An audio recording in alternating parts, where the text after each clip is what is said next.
Good evening, ladies and gentlemen, and welcome to the Thursday, February the 12th, 2026 Shenandoah County School Board meeting. Madam Clerk, for the record, I note Mr. Street's absence, and we are not expecting him, as sometimes he shows up late, so we're not expecting him at all. Madam Superintendent, might you have a recommendation to the board? I do, thank you. I recommend the School Board of Shenandoah County convene a closed meeting under the Virginia Freedom of Information Act in order to discuss and consider several personnel matters involving the assignment, appointment, promotion, performance, demotion, salary, discipline, or resignation of several employees of the Shenandoah County Public Schools under Virginia Code 2.2-3711A14, and for the purposes of discussing and considering several student matters involving the omission, discipline, or disclosure of information contained in the scholastic record of students in the Shenandoah County Public Schools under Virginia Code 2.2-3711A2, and to have a briefing by staff members or consultants pertaining to actual or probable litigation where such consultation or briefing in open meetings would adversely affect the negotiating or litigating posture of Shenandoah County Public Schools under Virginia Code 2.2-3711A7. Chair recognizes Madam Chairperson Whitney Pence for the motion. I move that the Shenandoah County School Board convene a closed meeting under the Virginia Freedom of Information Act in order to discuss and consider several personnel matters involving the assignment, appointment, promotion, performance, demotion, salary, discipline, or resignation under Virginia Code 2.2-3711A14, and for the purposes of discussing and considering several student matters involving the admission, discipline, or the disclosure of information contained in the scholastic record of students in the Shenandoah County Public Schools under Virginia Code 2.2-3711A2, and to convene a closed meeting under the Virginia Freedom of Information Act to have a briefing by staff members or consultants pertaining to actual or probable litigation or such consultation or briefing in open meeting would adversely affect the negotiating or litigating posture of Shenandoah County Public Schools under Virginia Code 2.2-3711A7. The motion on the floor is that the Shenandoah County School Board convene a closed meeting under the aforementioned provisions of Virginia Code. Is there a second to the motion? Second. Mr. Rickard seconds.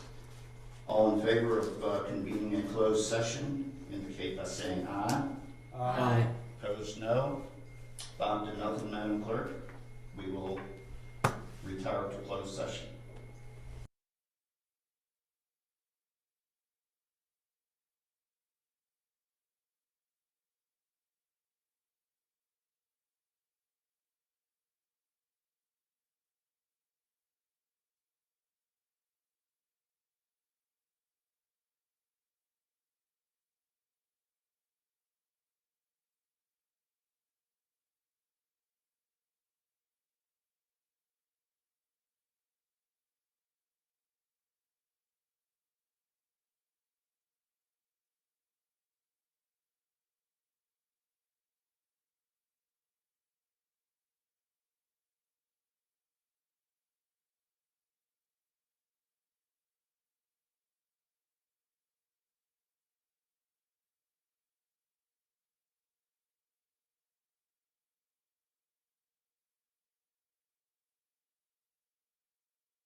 board in open session. I'll move to reconvene in open session. Thank you, Mr. Rickard. Is there a second? I'll second. And seconded by Mr. Shabby. All in favor of convening in open session will indicate by saying aye. Aye. And opposed, no. And by a score of 5-0, Madam Clerk, we are now in open session. The Shenandoah County School Board hereby certifies by roll call vote that to the best of each member's knowledge, one, only public business matters lawfully exempted from open meeting requirements by Virginia law were discussed in the closed meeting to which the certification resolution applies, and two, only such public business matters as were identified in the motion convening the closed meeting were heard, discussed, or considered by the Shenandoah County School Board. Each member responds, "I so certify" when called upon, and the chair calls for a roll call vote. Mr. Shivey, I so certify. Ms. Carlenio, I so certify. Ms. Pence, I so certify. Mr. Rickard, I so certify. Mr. Banks. I so certify.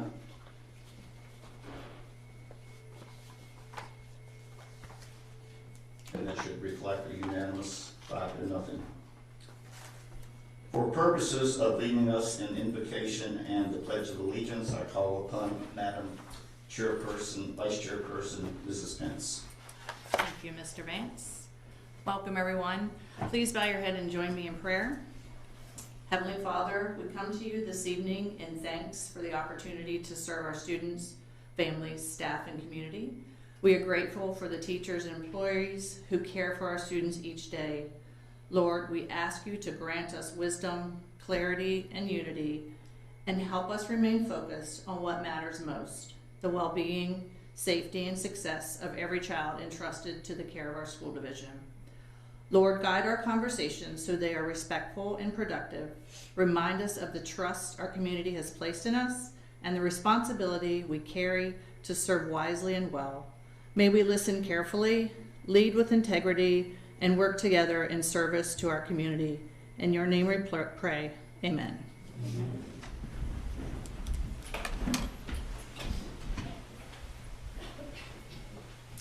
I pledge allegiance to the flag of the United States of America and to the republic for which it stands, one nation, under God, indivisible, with liberty and justice for all. Thank you, and thank you, Mrs. Pence, for leading us at that. The chair seeks a motion to approve the agenda as presented. Move to approve the agenda as presented. Thank you, Mr. Rickard. Is there a second? Second. And seconded by Ms. Pence. All in favor of approving the agenda as presented will indicate by voice vote. To say approval, say aye. Aye. And opposed, no. 5-0, Madam Clerk.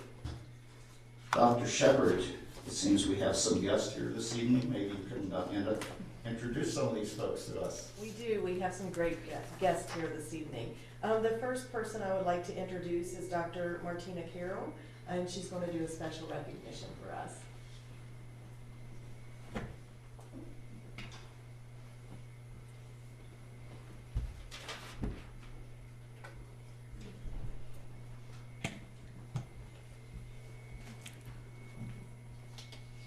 Good evening, members of the school board and Dr. Shepard.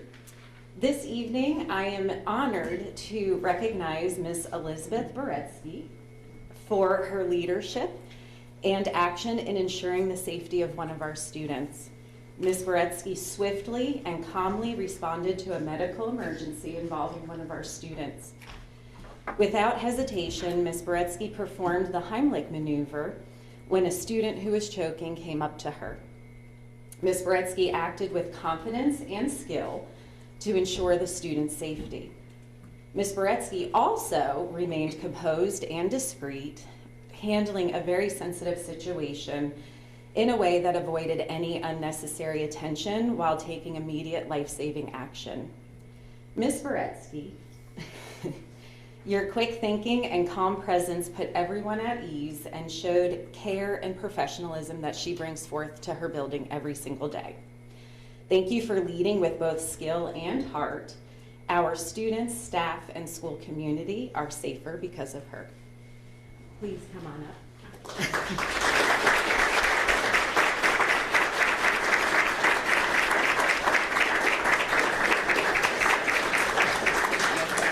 I'm just grateful that I was there, that she felt that she could come up to me and that I was there and I knew what to do. So, thank you. Thank you.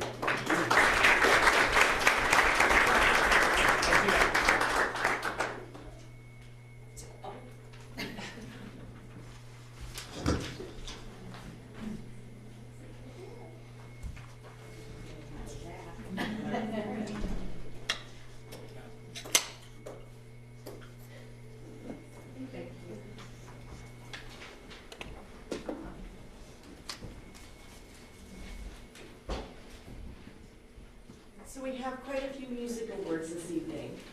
Shenandoah County Public School students from Strasburg, Stonewall Jackson High Schools auditioned for it and were selected to the All-County District 14 Choir, Orchestra, and Band. So advisors, Devin Eslick, Colleen Robinson, Andre Stutzman, and Madison Farmer, if you will come up to recognize your students.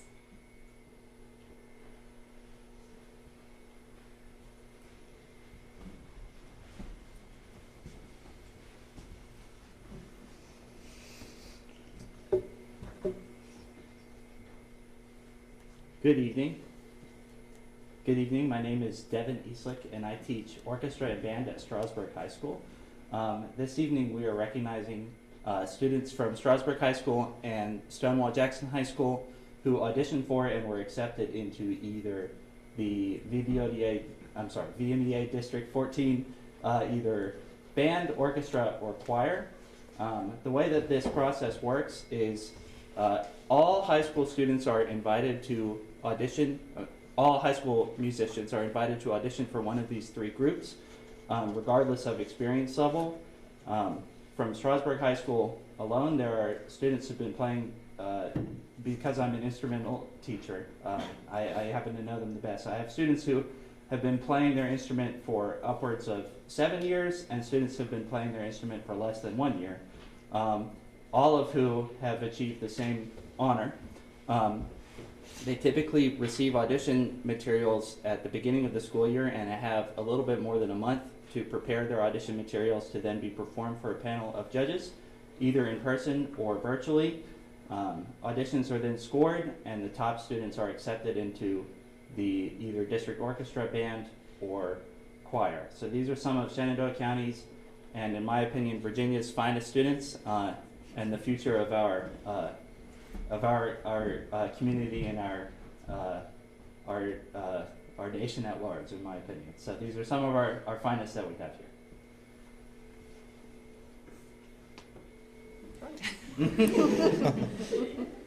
Yeah, all of you.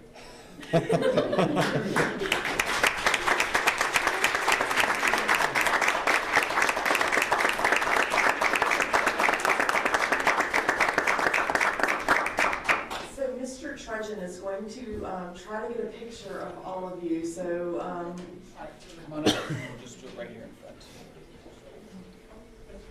You guys move tall, you move short.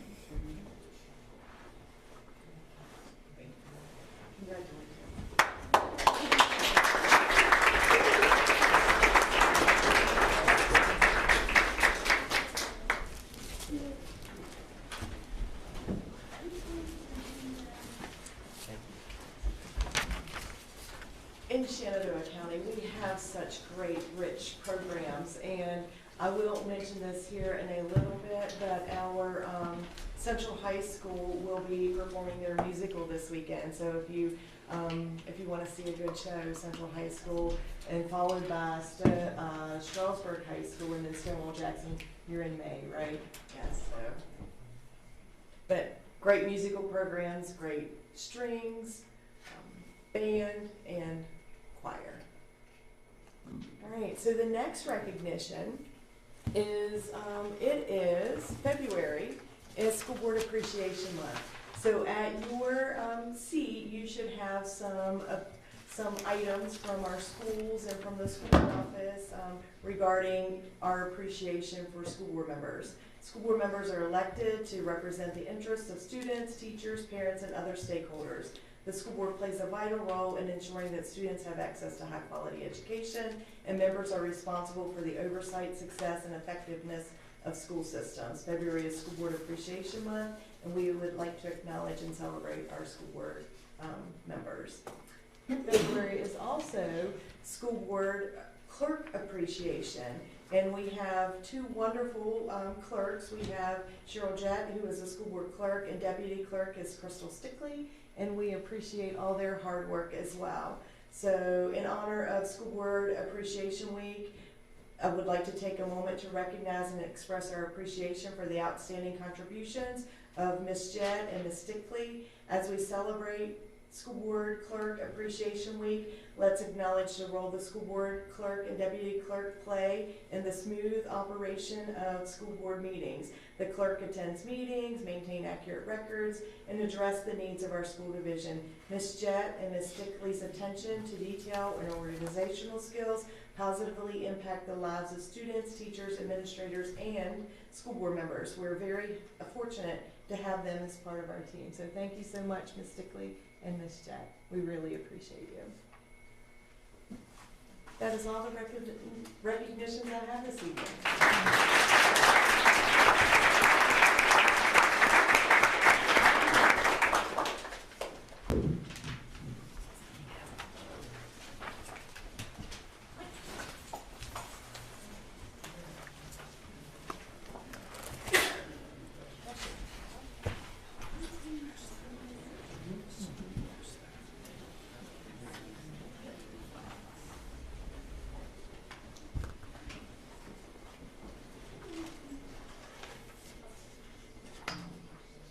Item 2.6 on the agenda is public and staff comment on agenda items and non-agenda items, and I am to read the following as caution and directions.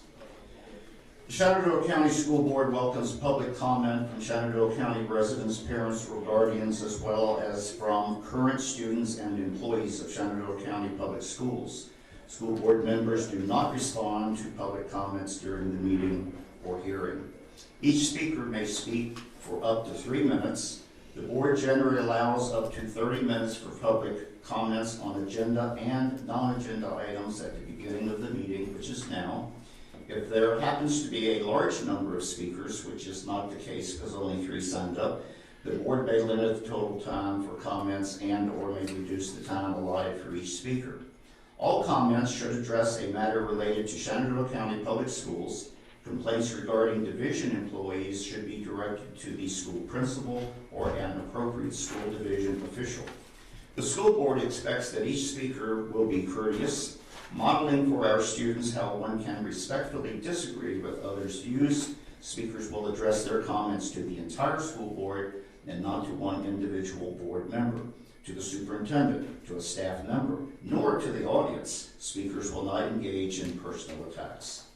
Speakers have signed up to speak at this particular hearing on this document provided by the clerk of the school board.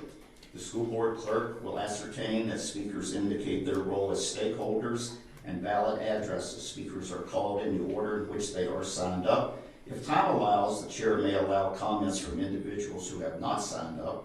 A speaker may not speak more than once on a specific topic. Speakers who wish to speak on more than one topic must submit a separate request for each item. If a speaker would like to present written comments to the school board, 8 copies, that's 8, should be provided to the school board clerk as the speaker approaches the podium to speak. And up first is Ann L. Weinking.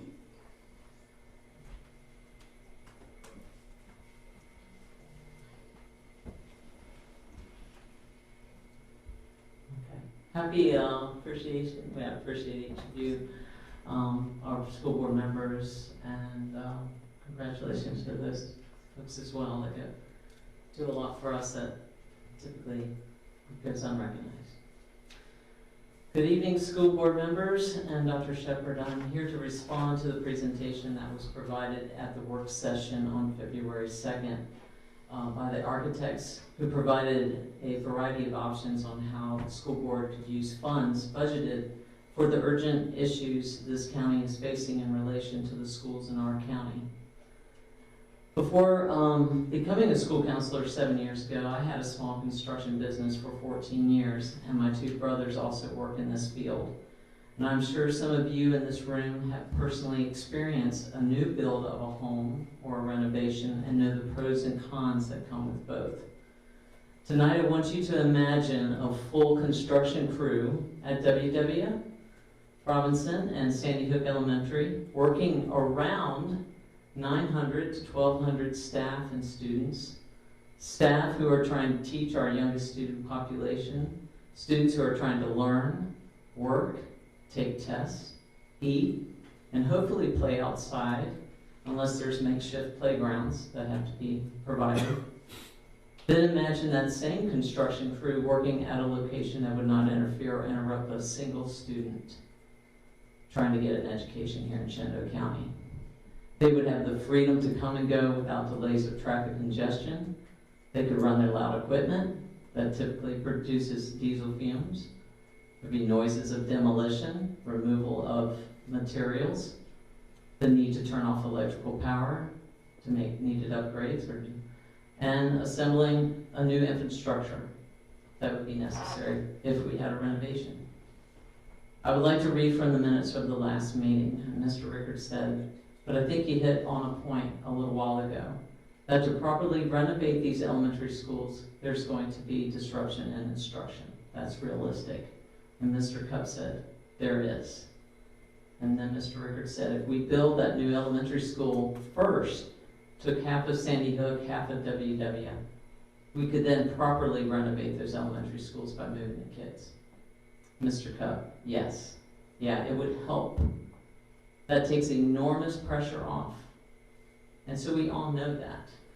To me, it's a no-brainer that in order to best use the funds, keep our kids, I mean, we're already struggling, we know that, with instruction in both, and I find that it's interesting, that the two schools that are struggling with meeting the mark are the two largest schools in the division.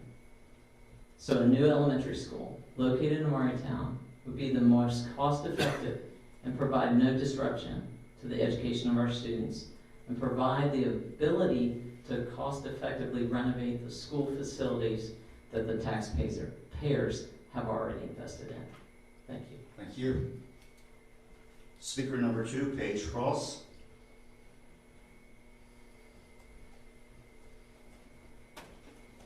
Good evening. If you don't know, I'm Paige Cross. I run the culinary program at Triplet Tech. I think everyone's familiar with that.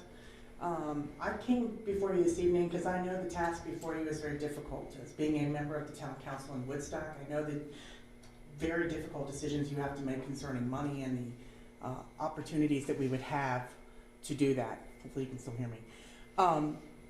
I just wanted to touch on two things. Number one, we all know in this county, the teachers, we step up to the mark every opportunity we get. We try to surpass, we try to inflict or allow our students the opportunity to grow, mature, decide, define, project, all these things, all these lovely activities that we do for our children at every level. I think your job really has to become, we need both. I think all of you know that. I don't know what that looks like.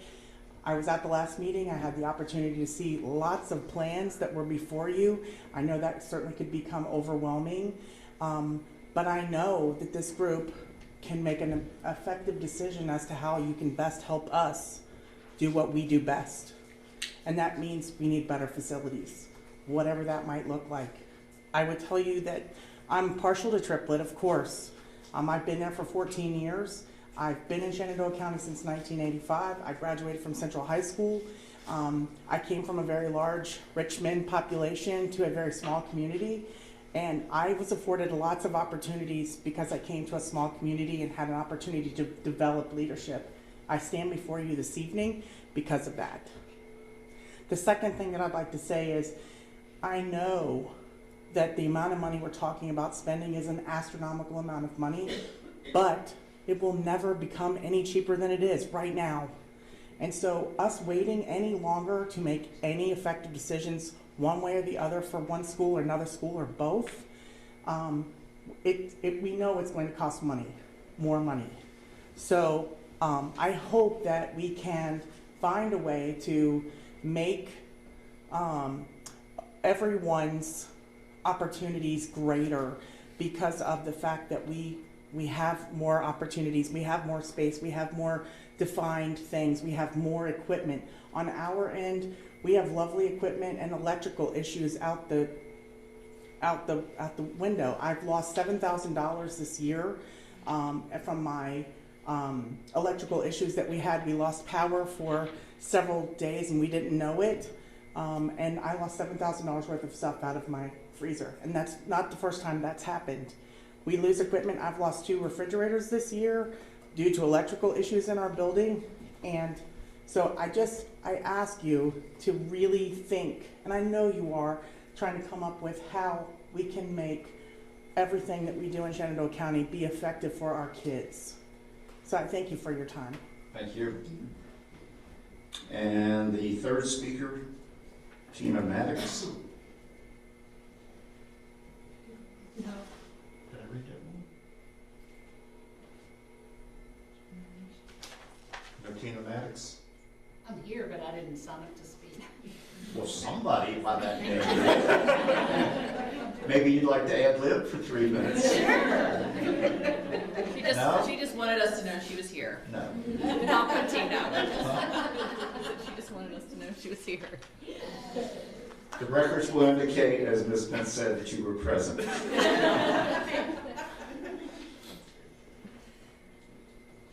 That concludes the open forum. We now move to the consent agenda. Is there a motion to approve the following consent agenda items, which includes, but not limited to, the approval of paid bills, donations, overnight field trips, minutes, more minutes, even more minutes, and yes, more minutes, and library book materials? Is there a motion to approve the consent agenda? Move to approve the consent agenda. Thank you, Mr. Rickard. Is there a second? Second. And Ms. Pence seconds. Please indicate by saying aye if you approve, Aye. and no if you do not. And once again, Madam Clerk, it is unanimous. Moving on to the instructional agenda, the annual child count for special education, and that would be Ms. Baker.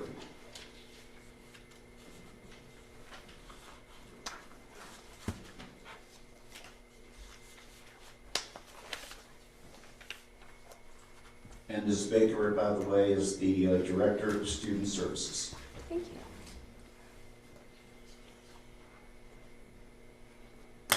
Okay. I'm not quite as tall as everyone else, and I'm not sure that this is actually working. It's not. Everyone good? Okay. No, it's not working. I don't think. Can you hear me okay, though, if I keep going? Okay. Good evening, school board members and Dr. Shepard.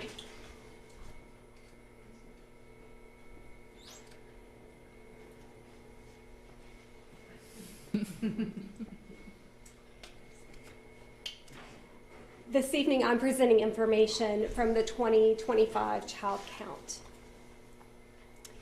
Each year, school divisions are required to report to the Virginia Department of Education a count of students with disabilities who receive special education services within the division. The data is considered a snapshot and is calculated based on student enrollment as of December 1st. Each student is counted only once based on their primary disability category, and the data is then used at the state level to determine funding for special education services. To be included in the child count, a student must be eligible for special education services and have an individualized education plan, or IEP, showing that they received special education services on December 1st.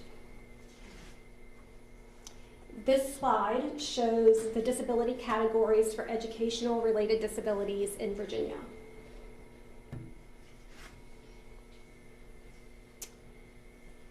The highlighted column shows the most current child count data. As a division, we saw a decrease in the number of students reported with a primary disability category of speech language impairment and a decrease in the category of emotional disabilities. You might wonder why these categories decreased. In some situations, students may have transferred out of the division. They may have been found no longer eligible in that category, or they may have been found eligible in a different primary category. As you can see, the categories of specific learning disability, autism, and developmental delay saw an increase as the primary identification.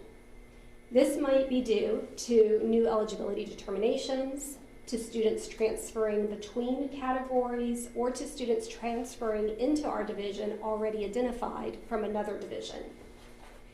As a whole, 16.5% of our student population has been identified as having an educational disability requiring special education supports.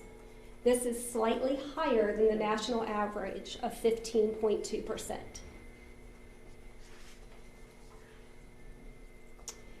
This image represents a 4th grade student. For the December 1st child count, this student would be counted as one record under the primary disability category of specific learning disabilities, or SLD. But that's not a reflection of the full picture for this student. What the child count does not capture fully are the additional supports and staffing this student may require. For example, this student also has a hearing impairment requiring specialized instruction from the teacher of the deaf and hard of hearing. So now this student is represented by 3 very distinct caseloads: a general education teacher for 4th grade, a teacher for the specific learning disabilities, and a teacher for the hearing impairment. In addition, this student receives services from a speech-language pathologist and an occupational therapist. So in total, this child, who is counted one time under the child count, actually requires staffing and supports from 5 different case managers. While the December 1 child count data provides a picture, it's important to understand that the numbers do not capture a full representation of student needs. Any questions before I keep going? I want to have a question for the slide before that. I don't know if I need to ask you now or not, regarding the emotional disability. Like, what exactly is that? And also, I see that it has gone down drastically since 2020. I mean, would that have something to do with the whole COVID and the pandemic, or? So there are 5 different criteria for an emotional disability. I'll try my best to remember them on the spot, but I'm probably going to forget some. An adverse reaction under typical conditions, a pervasive mood of depression, school phobia, and now my mind's going to go blank. There are 2 more, but there are different subcategories within emotional disability. Part of the reason you may see that decline since 2020 is because students under the category of other health impairment has increased. And sometimes it's really hard to distinguish whether something is another health impairment, an emotional disability, or a social maladjustment. So it may have been that our teams have gotten stronger at truly identifying what really is an emotional disability, or it may be that they have moved to other categories. Would you know what the, I mean, obviously you don't have them there, but do you have any idea what the numbers were approximately prior to 2020? I mean, were they that high, or were they lower?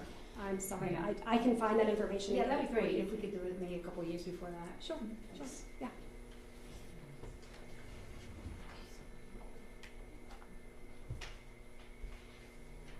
Okay. Now I want to give you a little information about Section 504. So special education in Section 504 are separate federal programs that frequently interface in a school environment. They both aim to support students with disabilities, but they differ in their legal structure and in the level of support that they provide. The Americans with Disabilities Act, or ADA, provides a broad civil rights protection for discrimination for all areas of disability. In this image, ADA is the canopy of the umbrella, providing the outer layer of protections. The IDEA, or Individuals with Disabilities Education Act, provides individualized, specially designed instruction for students with specific qualifying disabilities. In this image, IDEA is the specialized supports or braces under the umbrella's canopy. Section 504 focuses on leveling the playing field by removing barriers to access, ensuring that a student with a disability has the same educational opportunities as their non-disabled peer. In this image, Section 504 is the handle or the operating mechanisms that allows the user to access the operation of the umbrella. December 1 child count does not capture students who are identified under Section 504. Currently, we have 272 students eligible for Section 504 as a primary category. This represents roughly 5% of our total student enrollment.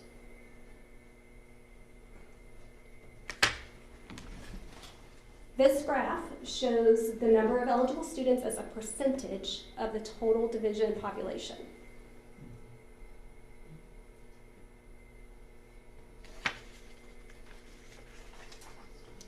So while our child count data is showing an upward trend with the identification of students with disabilities across the division, we are working diligently with teams to meet the spirit of state guidance.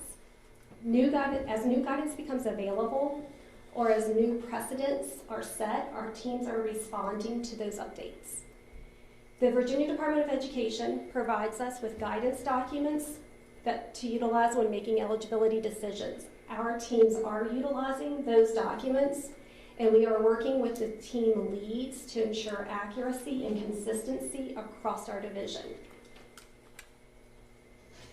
Are there any questions I can answer about child count or about Section 504? So I found the answer to Ms. Carlinio's question earlier. It's on board docs in 2020. So from 2014 to 2020, the students with disabilities increased slightly every single year from 2014 to 2020, and in 2020 it was 15.8%. The emotional disabilities increased as well from that time. So it increased up to 2020, and then it started to trickle down, to come down since then. Okay. So that's what thanks. I'll send this information. Yeah, that'd be great, thank you.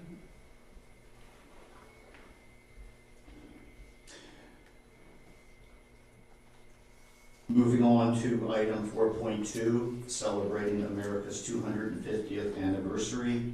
I present the Assistant Superintendent of Instruction, Ms. Buck. Good evening, Chairman, Good evening. Dr. Shepherd, board members. How is everybody this evening? Good. So quickly, we're going to talk about two items this evening. I want to highlight first the 2023 Virginia History and Social Studies standards that were put in place in 2023. Just to kind of touch base, I think that it came up, maybe Ms. Carlinio, you had questions about some patriotism, and so I just wanted to highlight the state must be thinking like you, because they also have embedded a lot of patriotism in the new standards. And so I'm just going to highlight that a little bit, just so you have a frame of reference for that.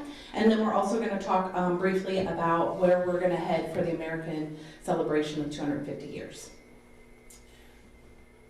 So the new standards that came in effect for 2023 really has a patriotism embedded all the way from kindergarten through 12th grade. I just want to highlight that in the early grades, students begin with understanding symbols, traditions, and national identity. I can't read my notes because I don't have my glasses on. There we go. And then in the, moving towards the upper elementary, then it starts to move into civic responsibility, and in the middle school, civic responsibility and constitutional principles.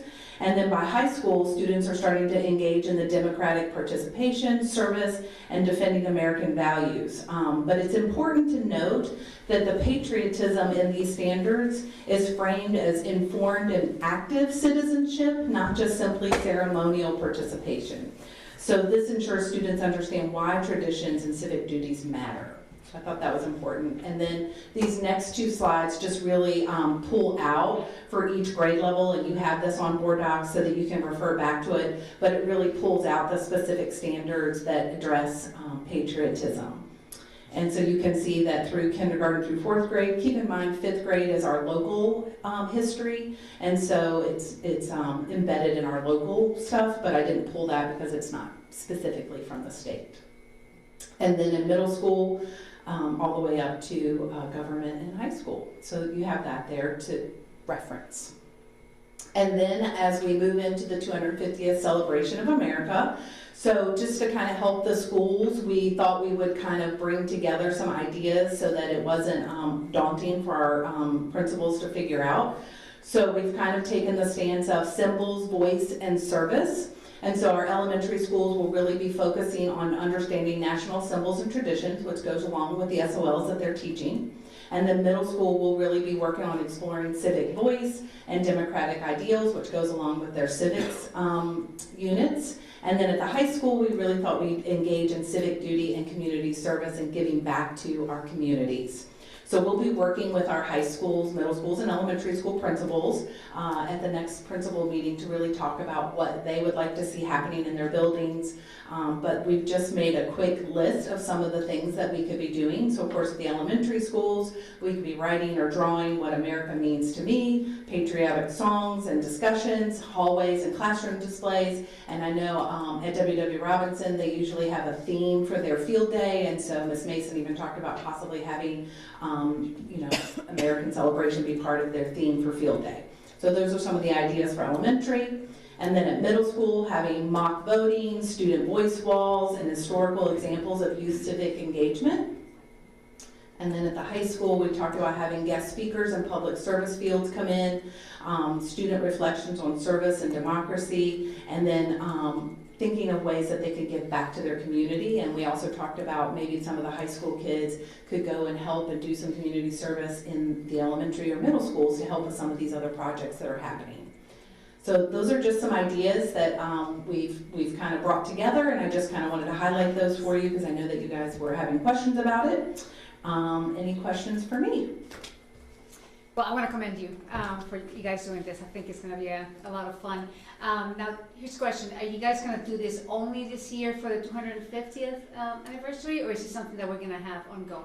So the celebration part will probably just be this year for the 250th, but as I pointed those SOLs, those are every year that we have to teach. Curriculum part. Yeah, so that curriculum is embedded every year, and we actually have materials that support those things. That's great. Thank you. Yes. Mm-hmm.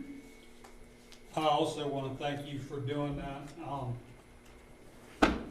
Just a quick question. One of our neighboring counties is in the hot seat right now for letting staff lead their students on a protest. That will not be part of. Just wanted to assure that. Thank you. One thing I would add, and by the way, compliments to what you have prepared, and with respect to upper level, maybe some focus on some primary sources dealing with the Enlightenment and the thoughts of independence. Mm-hmm. Certainly, common sense comes to mind. John Locke. The Virginia Statute of Religious Freedom by Thomas Jefferson. The list can go on, but that's kind of upper level. So not only the symbols and the civic participation and giving back, yes to all of that, but also those documents which So help. primary sources is part of our standards that we also have to teach. So like that little nuance of between Jefferson writing the inalienable rights and whoever changed it to the unalienable rights is a great mystery. But doesn't unalienable just magnify what he was trying to say. Whether Franklin did that, or John Adams, or the printer made a mistake, who knows? But it's an interesting thing to explore. Yes, I agree. So that's my input. Thank you. Yes. Anything else? Thank you. Thank you. Thank you. Who's next? Oh. The Director of Instruction, Ms. Heimgardner, Literacy Task Force of Shenandoah County. Good evening, Dr. Shepard, Chairman Vance, members of the board. I am really excited to share some information with you. Some of you have more knowledge than others, but I would like to share some information about our newly developed volunteer program, which we have recently branded as LEAP, which stands for Literacy Excellence and Achievement Partnership. LEAP is a collaborative literacy initiative developed through partnership with Shenandoah County Public Schools and the Rotary Clubs of Shenandoah County. Together, we have designed this program to strengthen early literacy outcomes through structured, teacher-aligned volunteer support. This work reflects both the instructional alignment and the power of community partnership in supporting student success. This work began through partnership and a shared commitment to improving literacy outcomes for our youngest learners. As we examined our literacy data and instructional priorities, it was clear that an additional structured practice of opportunities could strengthen student outcomes. Rotary and community members approached us in September with a desire to support our schools in meaningful ways and invited us to share our needs with community partners. From that initial meeting, we worked intentionally by scheduling follow-up meetings to design a program that supports existing instruction rather than creating something separate. In November, we began soliciting volunteers. You can see here the flyer that was created and shared through multiple avenues, including, but not limited to, Rotary meetings, the Chamber of Commerce, and the Public Library. From the beginning, this has been a true partnership. Rotary has played a critical role in recruiting volunteers and helping build the community foundation necessary to sustain this work. The mission of LEAP is to strengthen early literacy through consistent, trained, and caring volunteer tutoring partnerships. This work focuses on 3 key objectives: supporting foundational reading skills, increasing student confidence, and partnering directly with teachers to provide targeted support. Our goal is not only to help students improve their reading skills, but also to build confidence and positive relationships with learning. LEAP was intentionally designed to ensure volunteers are prepared and supported. All volunteers complete an orientation and training process aligned with our literacy expectations. They receive a handbook, guidance, and ongoing communication to ensure consistency and clarity. Volunteers work directly with students during the school day under the guidance of classroom teachers. This structure ensures that volunteer support strengthens rather than replaces classroom instruction. The picture you see here is the division orientation that was held on January 15th at the Community Center in Mount Jackson. This is what LEAP looks like in our schools.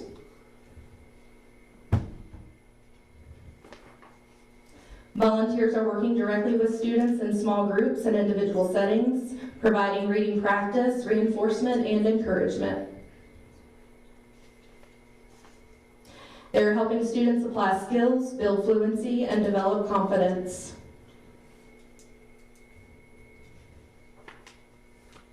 Equally important, they are building relationships. Students know these volunteers are there to support them and that consistency matters. This is targeted, structured literacy support happening in real classrooms. You should have a copy of this timeline for easy reading. I know it's probably hard to read on the slide. But just wanted to kind of share the timeline because a lot has happened in a very short amount of time. The work began in September with program design and community conversations. Volunteer recruitment began in November, followed by training and initial placements in December. In January, we expanded placements, providing division-level training, and implemented our tracking system, which I'll show you on the next slide where we are with time. And on February 5th, Rotary formally named and launched our name as LEAP, Literacy Excellence and Achievement Partnership. In just a few months, this program has grown from an idea into an active, functioning support system in our schools. We are proud to share that LEAP has launched successfully and continues to grow. Currently, we have 42 active volunteers. 5 additional volunteers are awaiting placement. We are taking our volunteers on a rotation basis. Approximately 250 students are being supported within the rotations. Of the volunteers currently placed, 15 have begun reporting their service hours. So the hours that you see here are just the 14 reporting volunteers, but there are other hours that just haven't been reported yet. We're working on the best way to do that. Right now we're using Google Forms, but we may need to use paper and insert it that way. So we're still working out the logistics of that. But of the 15 that have reported to date, those volunteers have contributed 16.5 hours in December, 41 hours in January, and 8.5 hours so far in February. This represents a total of 66 hours of direct literacy support already provided to our students. These hours reflect early implementation as volunteers establish routines and begin working consistently with students. As additional volunteers begin placements and reporting, we expect both participation and impact to continue to grow. Rotary continues to play a critical role in recruiting volunteers and strengthening the sustainability of this partnership, ensuring this work can expand to support even more students over time. And right now, we have volunteers at Ashby Lee and W.W. Robinson. As early as, this week, actually, Tina Maddox, who signed up to speak but isn't actually speaking. She is the president, is that correct? President of the Rotary Club in Charlesburg, and we have 2 volunteers now who are ready to be placed. I told her, I said, you give me the volunteer, I'll find a placement. So she promised me she'd get at least 1, and we got 2. So we're planning to expand to Sandy Hook as well. This is probably the coolest thing. All of it's neat, but this is really neat. Our volunteers bring tremendous experience and expertise, and you do have this in front of you. Many are retired teachers, school leaders, and professionals with experience working with children. Others are community members deeply committed to supporting students.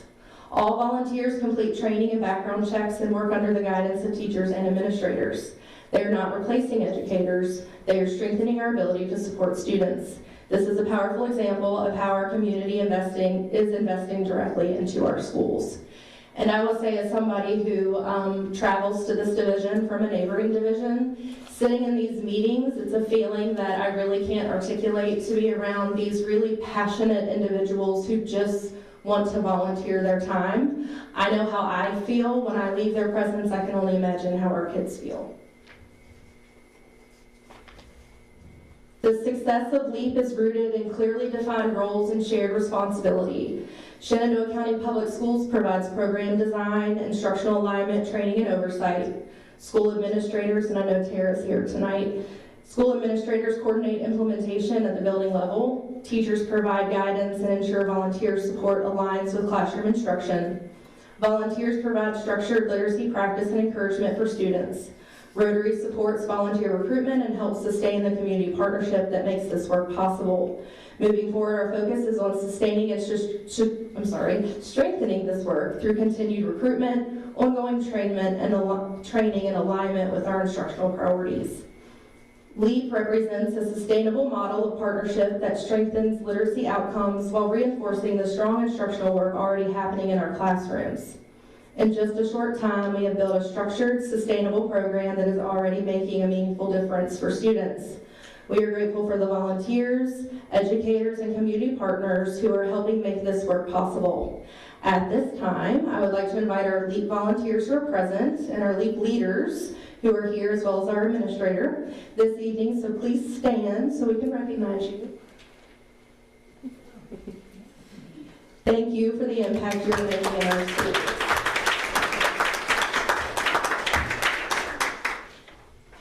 And I'm happy to answer any questions that you might have.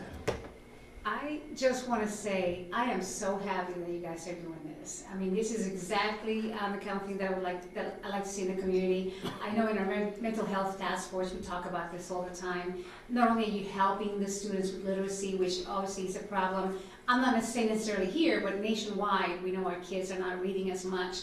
But also that mentorship, that fact that you have somebody else who's also helping and you're going to be playing a key role in that student's life is great. But also the whole building community. I mean, I think this is great. I really wish you the best. I hope that we can grow this because this is exactly the kind of thing that we need to see more of in our schools. So thank you very much for that. Yes, sir. Yeah.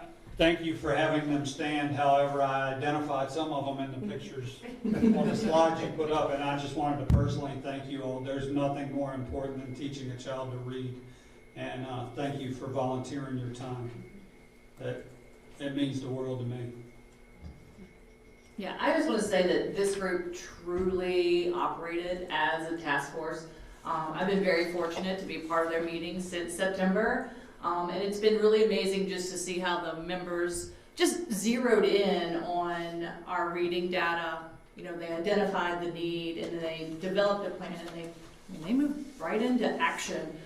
You know, with just in a few months, like there were volunteers already providing support in our schools. So I'm really looking forward to seeing the impact of this work. So thank you all very much. And I'll follow up on all, I mean, I agree with all those comments, and the speed of this has really been amazing. So typically in these types of situations, things don't usually move very fast, and this moved at light speed. So you've set quite a standard, so you know, we expect more out of any of these other groups coming up. Right? No, thank you for, you know, this is vitally important, especially at the young ages, so well done. Well, I will second everything that's been said by everyone with added enthusiasm. Thank you. Thank you. Thank you so much. Moving to the informational agenda, Superintendent's proposed fiscal year 2027 budget and capital improvement plan. Dr. Shepard.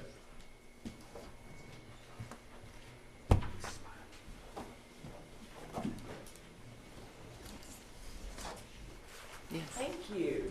So I will be referencing the budget book as we go through this presentation. So just if you want to have that handy. So as with the last few presentations, here is the budget timeline. You can actually see the entire budget timeline on page 12 of your of the budget book. But you'll notice this evening we are at February the 12th, and this is where I present my proposed budget to the school board. On February the 23rd, the school board will have an opportunity to talk about my proposal, and then on March the 12th, so a month away, the school board will approve the fiscal year 2027 budget. We likely will not have all of the information back from the General Assembly on our state funds by then, but the school board will approve the information that we have available to us. And then the Board of Supervisors will meet with us on Monday, March the 16th. Then on the 17th, they will set the established tax rate for the budget advertisement. And then on April the 6th, they will have their public hearing. April the 14th, they will come back and approve their fiscal year 27 budget and tax rate. And then on April 27th, the school board can react to what the Board of Supervisors funds.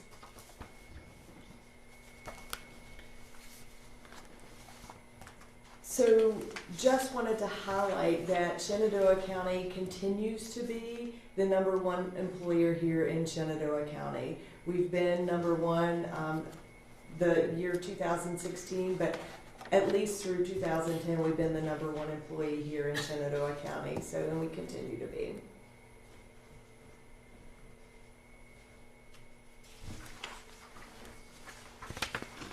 So budget initiatives. Division goals. We have talked about this for the last 3 meetings, and the budget goals that the division goals that this budget will speak to are academic achievement and growth, positive recruitment, support, and retain enthusiastic professionals, and high quality and adequate facilities and learning environments.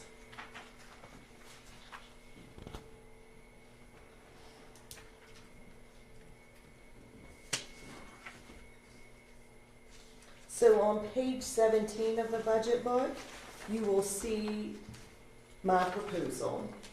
And it starts with academic achievement and growth. You will notice the very top ask or proposal is new instructional positions at $308,000. This is one special ed program compliance teacher. That will allow us to have a special ed program compliance teacher at each elementary school, and also a program compliance teacher shared between the middle and the high schools. This program compliance teacher actually takes some of the work off of the teachers in special ed meetings and reevaluation meetings and things like that, and making sure that we're in compliance with our individual education plans. You will notice that I've proposed 2 additional special education teachers, one at W.W. Robinson and one at Ashby Lee Elementary School, because their caseload is getting higher. And you will notice from Ms. Baker's presentation earlier that our numbers are creeping up in the number of students we have with disabilities. Over the last couple of years, the second main bullet point there is the grant absorption and fiscal year 26 FTE positions. We have received several grants that we have hired people with, and we would like to put them in this budget because those funds go away at the end of June. 3 of those positions are special ed teachers, 1 assistant principal at Ashby Lee Elementary School, a full-time interventionist at W.W. Robinson, the half-time aviation teacher at Triplet Tech, and then our tutoring and attendance recovery program that we started with the All in Virginia money 2 to 3 years ago. And we have noticed great success with student achievement improvement with the tutoring and attendance recovery programs. The third major bullet point is expanding our middle school sports program. We would like to add middle school volleyball, 7th grade boys basketball, and 7th grade girls basketball. We have heard over and over again from our middle school students, especially on the mental health task force, that they would like to see additional opportunities for them to be involved in their school community.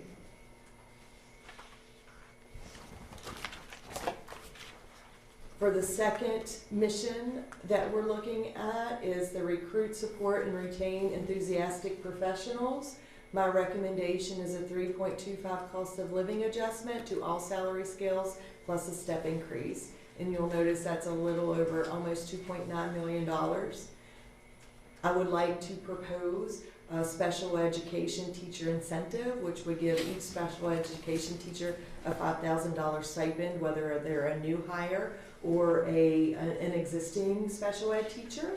And that the cost of that initiative is $430,000. And then health insurance increase at $3.2 million. And we knew we were going to have a health insurance increase. We are still negotiating that price, so hopefully that will come down as the weeks up to March the 12th lapse.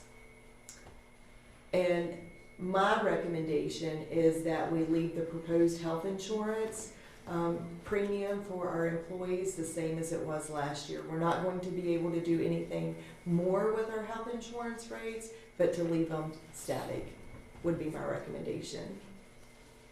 We've made great gains over the last 5 years in health insurance, and we don't want to lose ground now. Then the last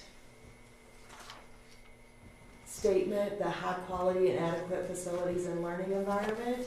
180,000 for inflation increases in our maintenance budget. And then also, my proposal is to add someone who would have oversight of all the capital improvement projects that we have. Right now, we have a director of maintenance and an assistant superintendent of student services and operation, that this is their role, and they're doing it as they have time, which is not an efficient practice whenever you have, currently we have over $7 million in capital improvement funds that we need somebody to manage that. I anticipate if we hire someone to do that, it will save us money in the long run. So while you have heard a number of increases there, the actual potential request from the county is 2.1 million, because we are getting additional state revenue and we have some cost savings on the Virginia retirement system at a little over $1 million, and in turnover funds at a little over $1 million that we're able to put towards all of those other things that are in the requests. So that request from the locality is less than the increase on our health insurance at this time. And that request may go down, as I said, when we have our final information on our health insurance increase and also the final state budget. So the cost of all of the initiatives added up was almost $8 million. I'm going to look at my notes real quick to make sure I'm not missing anything.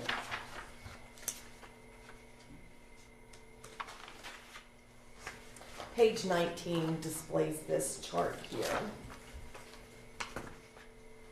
And the cost savings from our Virginia retirement system was $1.4 million, and the cost savings in vacancy savings was $1.2 million. So to give you a little financial information, there's a couple of ways to look at a proposed budget, and here's one way to look at the proposed budget. We have Fund 1, which is general operating, Fund 2, which is special budgets, Fund 3, which is capital projects, Fund 5, which is food service, and Fund 6, which is county technology services. The Fund 6 county technology services, these funds go directly to Shenandoah County local government, their portion of the technology services. Or you can look at the budget based on the Virginia code. We're required to use 9 major classifications, and we really only use 6 of these major classifications. We use instruction, attendance and administration, health, pupil transportation, operations and maintenance, food service, and technology. Facilities we will use if we start some major capital projects.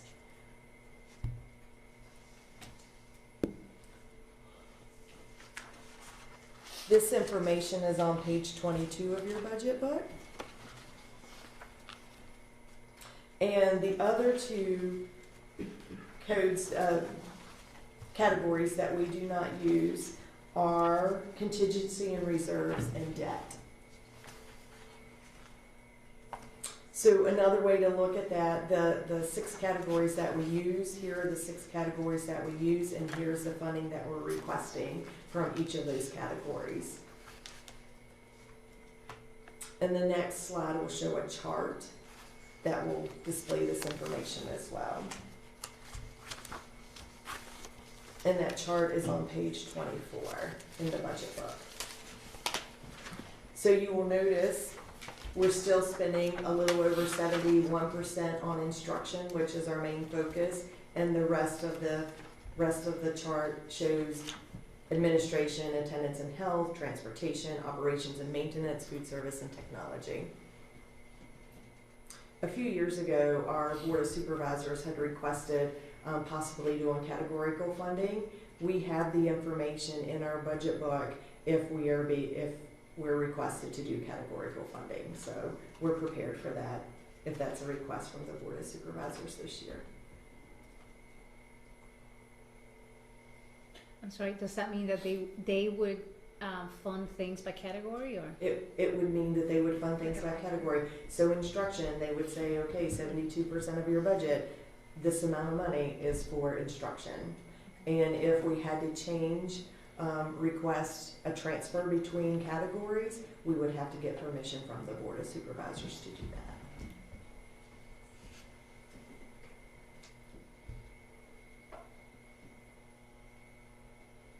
So this next slide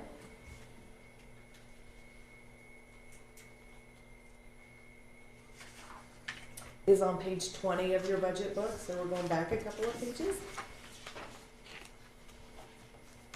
And this is the proposed budget. You will notice under county, it has an asterisk, and there is no request there.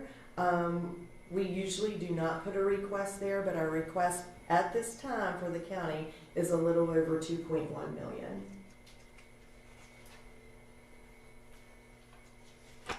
You'll notice local, our local is rebates, grants, things like that. State funds, you'll notice, has increased by almost 3.5 million. You'll notice that our local composite index decreased by 2%, so we received more state money than we would have otherwise.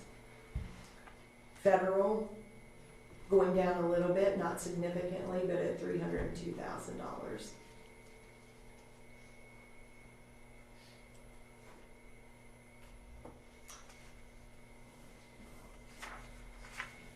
This chart is on page 21 of your budget book, and it shows the percentage of how we're funded. So the state funds us at 56%, the county funds us at almost 36%, federal 7%, and locals 1.2%.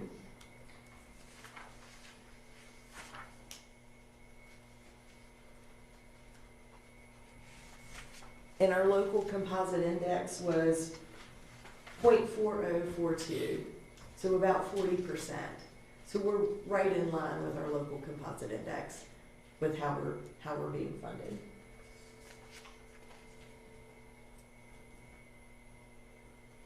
The next chart you can find on page 24 of your budget book.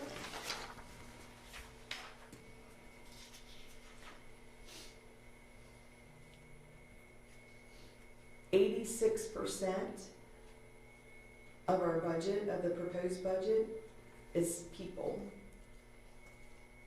salaries and benefits. And I say it every year, our teachers have the #1 impact on student learning.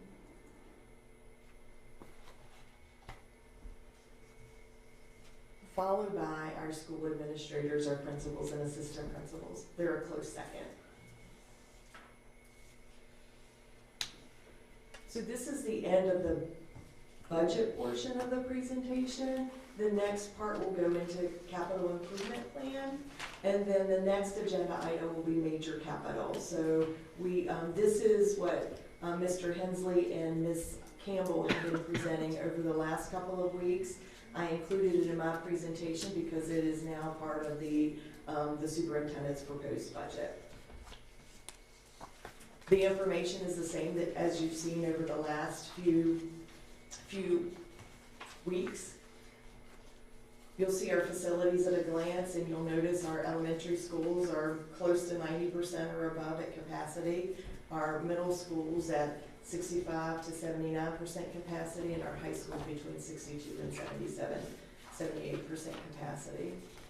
You'll notice our capital improvement funding over the last 12, 14 years. You'll see the requested amount and then the funded amount. And you will notice that fiscal year 26, which is this last year, we requested more funding than we had previously. And this year we are also requesting more money than we have previously. This year's request includes architectural design money for our major capital projects, which you'll see here in a couple of slides. You'll see the major capital and facility construction information, and it's at $211 million. This number comes from the information from option C that we did last year. So it's not from the information that we had at the last school board meeting from Miller Cup and Daily Mather Architects. This is information from last year. We will update this information after the March 12th vote on what our major capital and facility construction requests will be.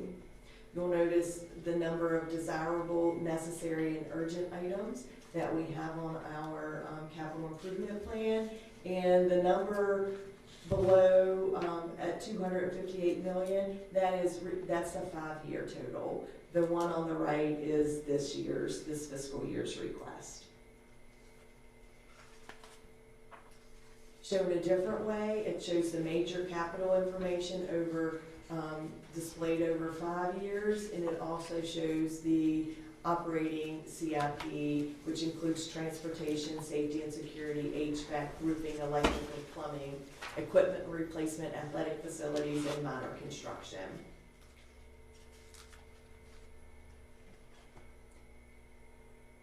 You'll notice the figure beside capital maintenance and facility construction, that top row.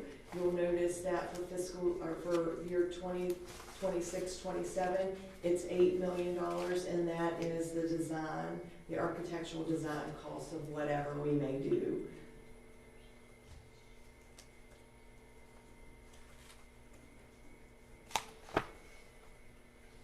And again, these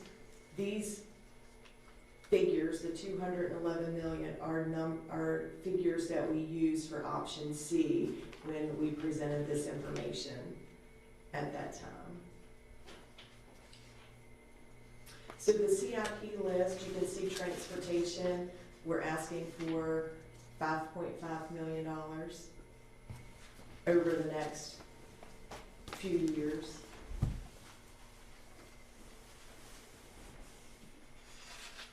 Safety and security, there's a list of things.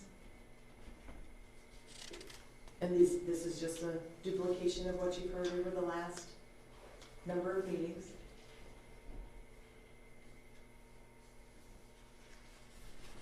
Total safety and security is $4.5 million. Heating, ventilation, and air conditioning. The top number has increased, the HVAC replacement and upgrade. I'm not sure, is this, Mr. Hensley, is this the number that was presented at the last meeting, or is this a new number? It's 13.5 million. As we get new information, we're trying to update that number. So the HVAC is 22.9 million. Roofing. Electrical. Plumbing and drainage. And you'll notice the red font. If that's there, if we do a project, some of these projects may fall off the CIP because they will be taken care of in those major capital projects. Yes, sir. Equipment replacement and addition.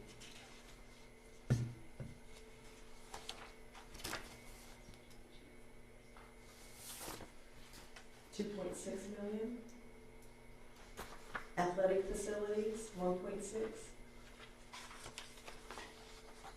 Minor construction.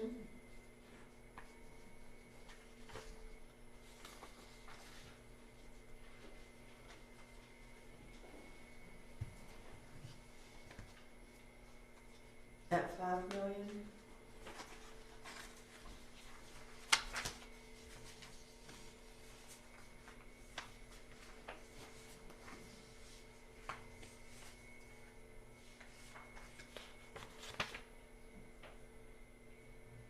And then again, the budget timeline. So all of the CIP information, if you have the slide presentation in front of you, is summarized on slide number 24.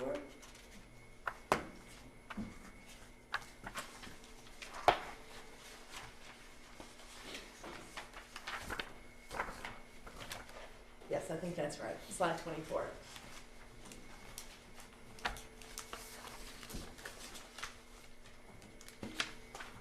And then going back to the calendar, the opportunity for the school board to discuss this is on February the 23rd. If you have any thoughts between now and February the 23rd that you would like information on, please share that with myself, Ms. Campbell, Mr. Hensley. So if we need to gather information, we will have it available for you on the 23rd, because it is a short turnaround time between February the 23rd and March the 12th, whenever the school board will approve a fiscal year 2027 budget. So please get us that information. If you would like to see additions or subtractions, whatever you would like to see in the budget, please let us know. Great opportunity on February 23rd to actually talk about this, so we can have the information available and be prepared for March the 12th.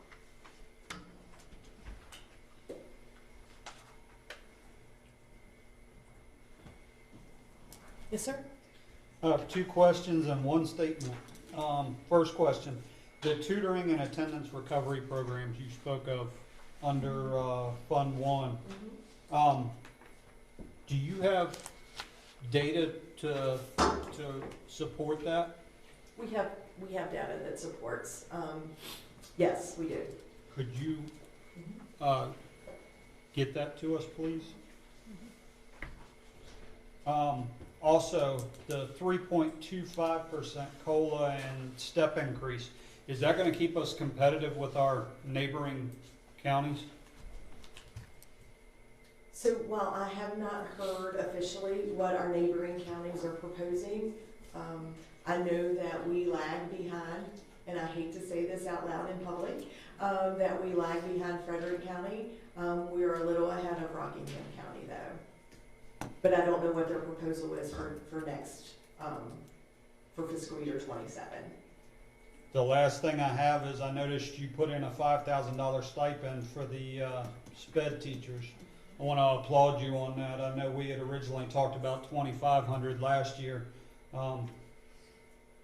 We got to do whatever we can to fill those positions, and if we've got teachers that are SPED certified that are in gen ed classrooms, it might just attract them to come back to SPED. So I applaud you for that. Thank you. Most of the counties that surround us are either doing something or have proposed to do something in that same manner. So we don't want to lag behind our other counties, because we need the best special ed teachers that we can get. Good. Thank you for that. One more question, and then regarding that COLA increase, is that including the state money that's? So it does. Governor Youngkin proposed a 2% pay increase, so that does include that 2%, yes. Okay. We do not know what the General Assembly is going to come up with, so we're still a little uncertain, but hopefully we'll get some information at the end of February that can inform our decision. But we're definitely getting the 2%. Yes, 2%. So then it would be, at most, we would be doing 1.5%. Plus a step, yes. Plus a step, yeah.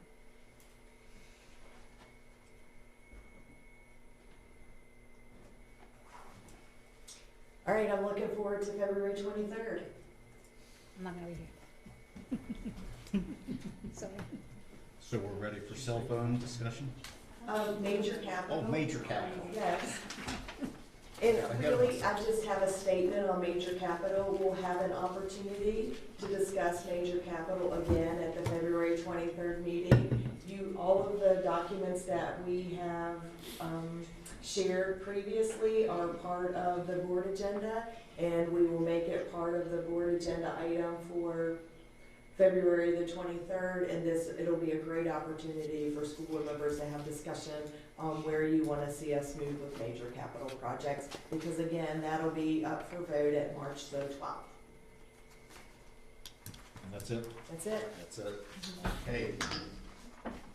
Policy, JHCP, cell phone free education. Dr. Shedd.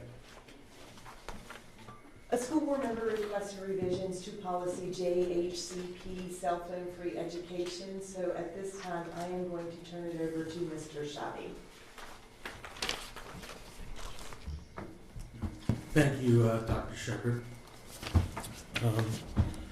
I'd suggested the changes, which of course I don't have in front of me, but to be a more encompassing program that would cover the use of other wearable items like, in particular, the meta glasses and such things. I think that our policy was falling a little short in comprehensiveness. So I had suggested the changes here, which thank you, Dr. Shepherd. So I guess I will read through the whole policy, or? You could just talk about the changes if you'd Okay. like. Yeah, so the changes to the existing policy are kind of, they just add in wearable and body mounted digital technology, and it limits unsupervised access to the internet during instructional time or bell to bell. So it would add wearable, body-mounted, or hands-free devices to our already existing cell phone policy. There were no changes to any of the other things like, the appropriate use by staff and so forth. So this just was done to try to keep up with the additional technology that is moving so fast. While watching the Super Bowl, that was probably the only commercial I really took note of, was that Oakley has sunglasses now that don't look any different from the other Oakley sunglasses. So we'll have to keep an eye on this, and because they are prescription now, in particular speaking about the glasses. So before we know it, people could be recording or doing you can talk to it and tell it to look down and answer a calculus problem, and it will do it for you and speak it into your ear.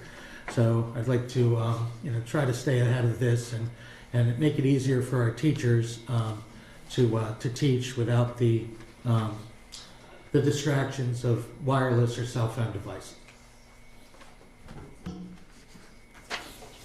Anything for Mr. Shabby? Questions, comments? Supervisor of Student Services, Dr. Carroll.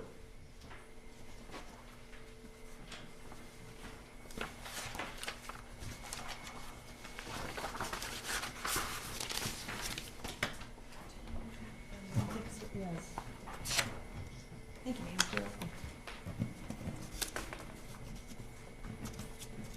Good evening again. So I'm here to talk to you about our student support specialists and just kind of the work that they do for our schools and for our community members.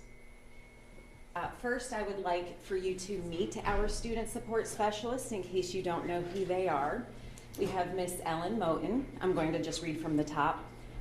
We have Miss Shell Velasquez Rivera, Miss Anna Maria Bertolini, Miss Lindsay Mock, Miss Stephanie Moore, and then Miss Bailey George. And as you can notice, underneath their names are the schools that they service. And if you also take note that they service 2 schools within our campuses.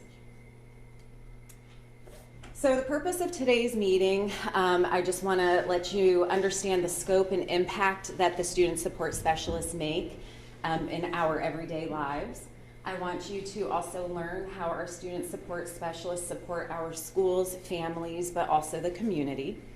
And then just to kind of review the responsibilities and collaborative partnerships that they help facilitate for our schools and our community.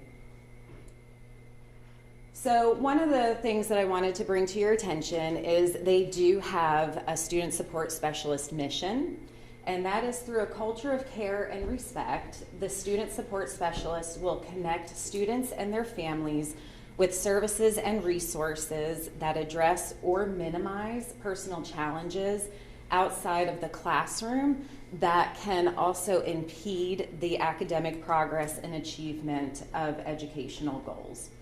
So if you look at the diagram over there, you can see our student support specialists are in the blue, and they have a lot of arrows pointing at them. So they work very collaboratively with our building administrators, they work with our school counselors, they work with teachers and other staff like nurses, speech pathologists, and they really work together to make a connection to help our students achieve.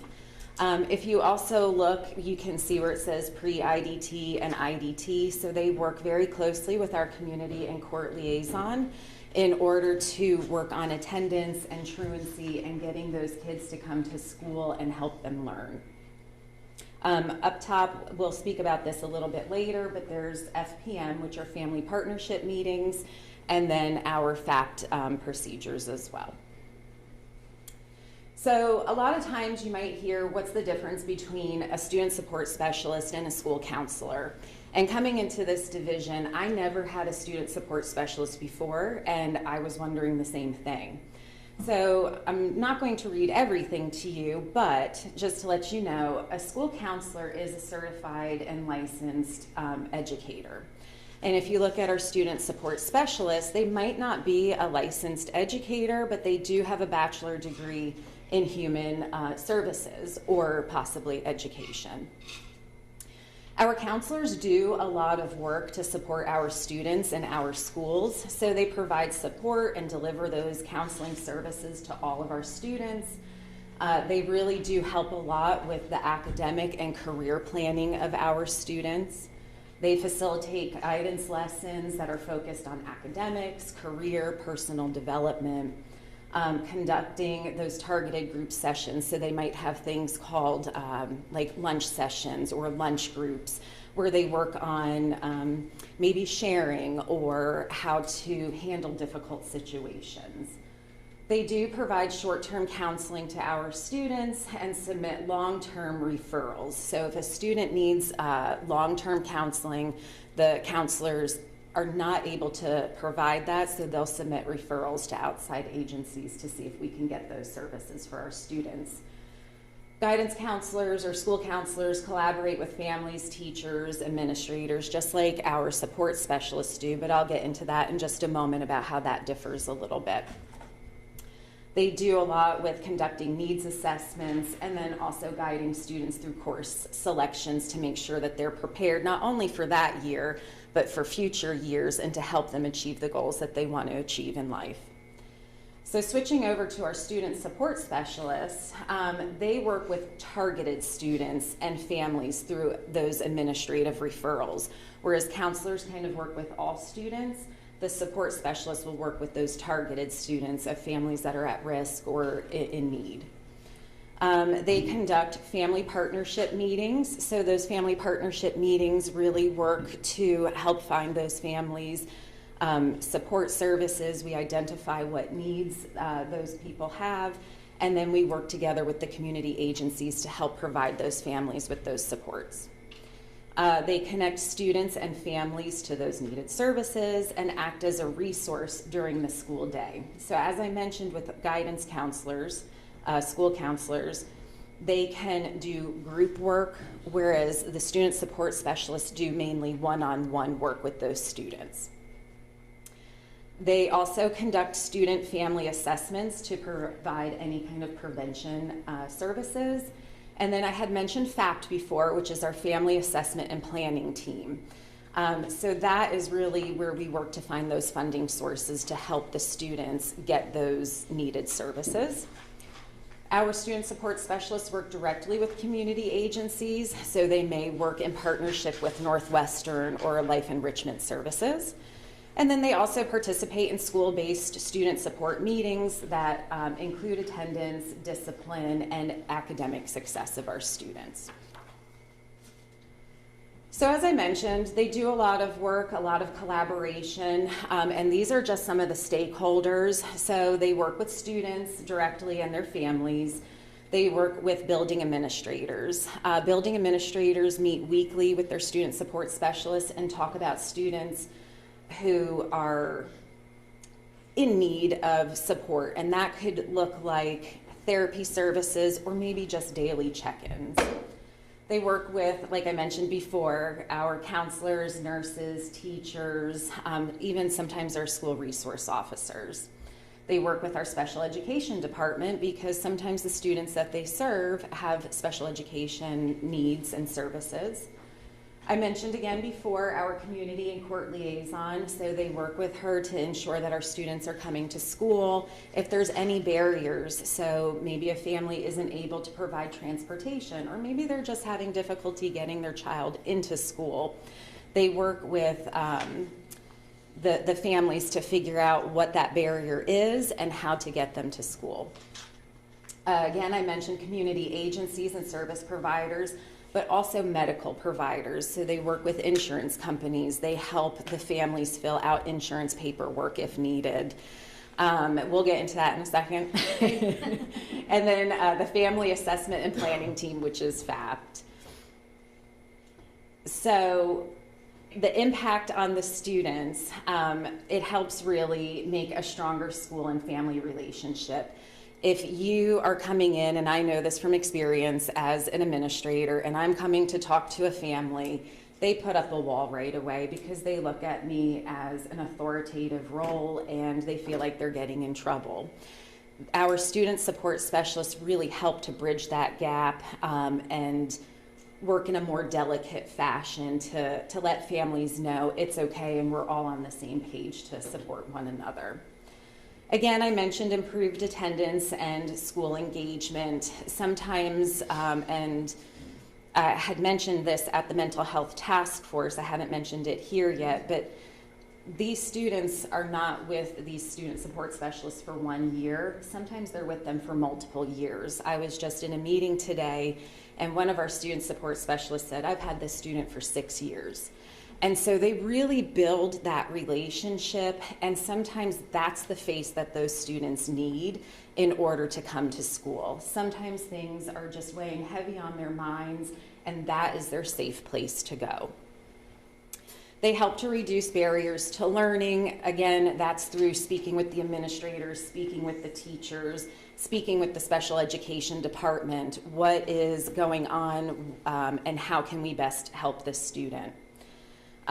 They serve as a resource and support to those teachers because teachers have a hard job, and sometimes these students are putting up a wall in class and they're shutting down and it's hard for them to learn, and the student support specialist will come in, take that student, get them back down to a base level, and then say, before we get to class, let's work on this together. And then they make a positive impact on the school climate and also student success. So you can see in that graph, I have from 2021 up until 2025. I have some information here about 2026, the 25-26 school year. We're not done compiling all of that information because the school year hasn't ended, but I do have some information about that. Can I just ask a quick question? Yes, ma'am. What's driving the changes, like in the number of family partnership meetings, Yes. as well as the direct intensive cases? Yep, actually, that's part of my... Oh, there you go. Your little jumped segue ahead. for you. No, that's okay. So actually, when the student support specialists first started their positions, the community agencies that they were collaborating with had some challenges themselves. There's some of COVID going on, and some of the agencies were not fully staffed. So that's why in 2021-22, you can see that the numbers are higher because our student support specialists were helping to take on some of those supports for those agencies. So that's why you can see, like, with the family partnership meetings, so I do have a number for that for this year. Last year we were at 142, and right now at this point we are at 59 family partnership meetings. And that's where we're just getting and the reason for that is because Northwestern right now is actually the one that's facilitating those meetings. So our student support service, or our student support specialists are not facilitating the meetings, but they are attending those meetings. So these numbers are showing the ones that they had facilitated over the years. But because now those agencies are staffed or have the capacity to do it, they're taking on that facilitation, which is showing a drop in our numbers. The other thing too is, so to get back to your point when you made your face, so we have things called sociocultural histories, and sometimes when families, so we used to have 2 licensed social workers, so that's why you see zeros there, and then the number shoots way up to 185. So we do not have the 2 licensed social workers anymore, so our student support specialists are doing those socioculturals. And actually to date right now, we have 89 completed and 40 pending, so that makes a total of 129 since July 1st that our student support specialists have been conducting and facilitating. So with the question to insurance, sometimes the families have trouble filling out just applications, and so our student support specialists are helping them just kind of understand the process and how to fill out a referral or to show their insurance to the companies. So they're not, does that make sense? Yeah. So that social cultural histories, that's just another broad umbrella of, it could be anything or what it's, yeah, that kind of stuff, right? Yeah, so socioculturals are ways for us to get a broader look at students. So we talk about milestones of the students, pretty much kind of like from when they were born up until now. And it just gives us a broader understanding of that student and the family's needs and the student's needs. So when we're making referrals, we can say they might need play therapy or equine therapy, or maybe they need this service, or so it's just a way to really figure out what is going on with the student and how we can best support them with our local community agencies. Do you have any other questions on that slide? No? So then just to review, our student support specialists really do bridge the gap and reduce barriers between students' needs and learning. They provide collaboration amongst all the stakeholders, which is our students, families, the school systems, and they really do build relationships, but they also monitor the students. So once they get into therapy or once they get a service that they need, it's not like we just go, all right, you're done, I don't need to look at you anymore. They still continue to check on those kids. We monitor them, we talk about them constantly and see if they're doing well, or if they're not, what's not working, and let's reevaluate the process to see how we can figure out maybe getting a different type of support that would be better fit for them. And that's all I have. Any questions? Okay, you have a Yes, question. ma'am. Let me see how I can interface it. So I know we have a growing number of ESL students. Mm-hmm. So sometimes they do have some problems with culture, like they don't understand exactly. I think there's also a lot of lack of understanding of how much they can get involved with regards to a teacher, or how that's, they may not want to ask how the student is doing. I mean, that kind of stuff that's just different maybe in their country. So an ESL teacher may or may not be able to help with that. But would a student support specialist be helping out with that transition? You know what I mean? Like, for those students and those families when they come in, would that be something that the student support specialist would also be doing? Or is that something that would be strictly counselors or strictly ESL teachers? Or No, the student support specialist can help with that transition. So in the beginning slide when I had shown who the student support specialists were, we're very lucky to have Michelle, and she is Hispanic speaking, and she really does a lot with our Hispanic speaking population and helping to bridge that gap and see, like the communication gap, I should say, and to see what supports and kind of just help those students get acclimated. And I'm asking, she's in the southern campus, correct? I think. Yes, ma'am. Okay, she is. I mean, I'm just wondering because I've spoken to other parents. I'm trying not to say too much, but you know, there may be parents that just, you know, that their kids maybe they don't speak any English, and their kids may be in elementary school, and they don't know if they should be talking to the teacher, if they should be talking to the principal. So you know what I mean? Like they may not know. We also, Miss Proctor. Sorry, I'm back here. I'm having to choke it out.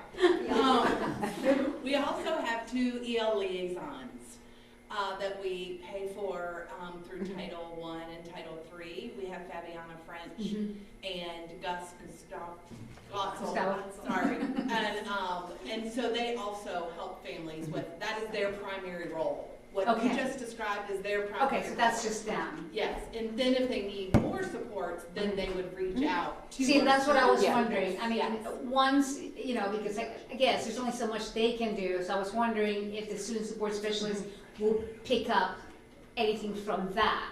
Yes, Okay. work closely together. Yes. Because those numbers are increasing. Yes, I mean, ma'am. we've seen it in the charts that we have, looking over the last couple of years, and, you know, we only have a small amount of people who are, you know, being able to help, Yep. so I wasn't sure. Okay, thank you. Yes, ma'am. Just, Go ahead, Mike. just out of curiosity,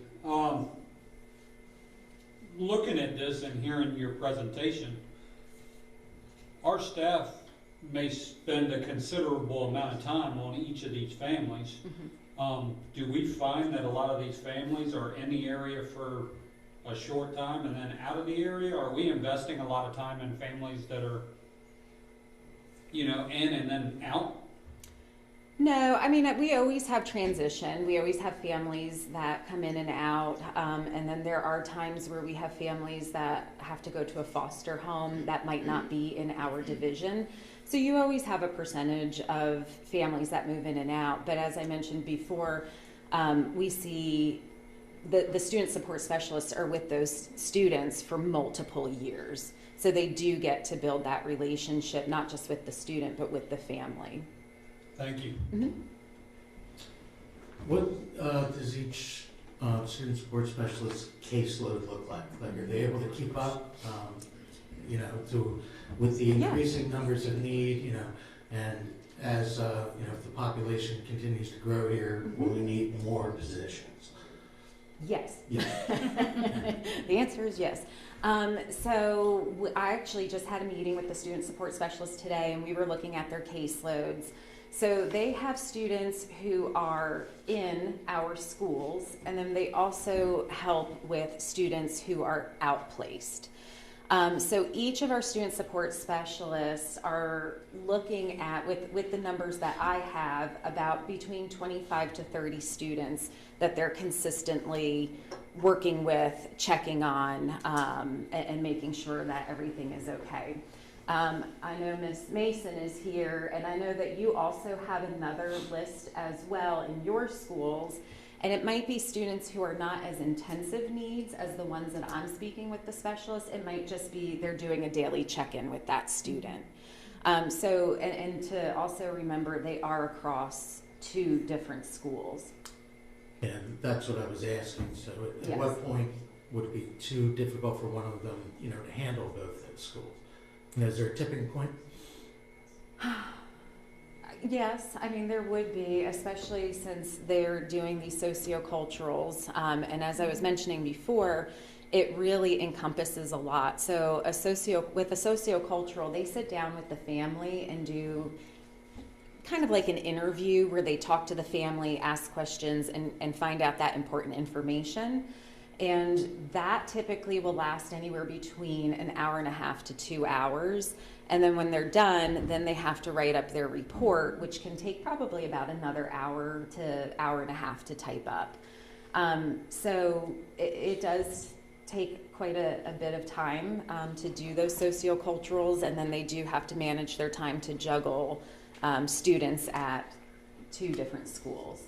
So a magic number, I wouldn't know like a magic number, but I do know that they are working very hard every day to make sure that our students are getting what they need. Do you have much feedback, postgraduate, about how the program assisted them, gave them a lift? Any anecdotal evidence of that? I was gonna say, I don't know if you do. I don't, but I can look into seeing, maybe working with Miss Amy Miller, who is our supervisor of counseling, and seeing if she has any feedback on that. Okay. Mm-hmm. That might not be a bad idea, just to have them at the end of the year kind of evaluate Mm-hmm. the program. Yeah, I'd like to second or third that. That was a great question. I'd like to see that data if it is available. I'll work on that. I don't know how soon I could go to, but I'll work on it. I don't want to make a promise. Amy will help you out on that. Tell her I said so. We all heard it. Any other questions? No, mine were on Thank you. caseloads that Mr. Scheibe asked. Okay. So. All right, thank you so much. Thank You have a good evening.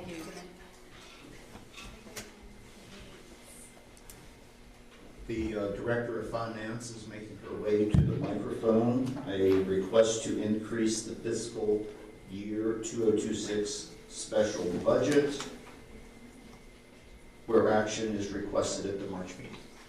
Thank you, Chairman Vance. School board members, good evening. Before you tonight, just for consideration, action at the next meeting, as Mr. Vance said, is a request to increase the current year. I know we heard about next year a lot, but the current year's budget for $11,565. We have received some additional funding. 2 of our title grants received some small allocation increases, and then we've received 2 new grants that help support our teachers on their journey to licensure. So we'd like to get these appropriated so we can make sure to get the money out to those who need it. I'm happy to take any questions. These are 100% covered by the grants. Yes, sir. Well, what do you mean by these do not require local match? That's what I'm saying. It's Okay. not costing us anything. No, sir. Thank you. All right. That should be non-controversial.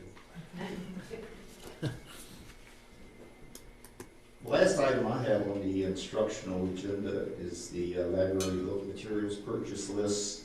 Dr. Shepard. Thank you. Regulation IIBP-R Library Materials Selection establishes procedures for the selection of new library book materials. In January, the librarians developed a draft list of the new books proposed for purchase and provided it to the principals and the assistant superintendent for instruction for review. On Friday, February the 23rd, the final draft lists were placed on the division website for review.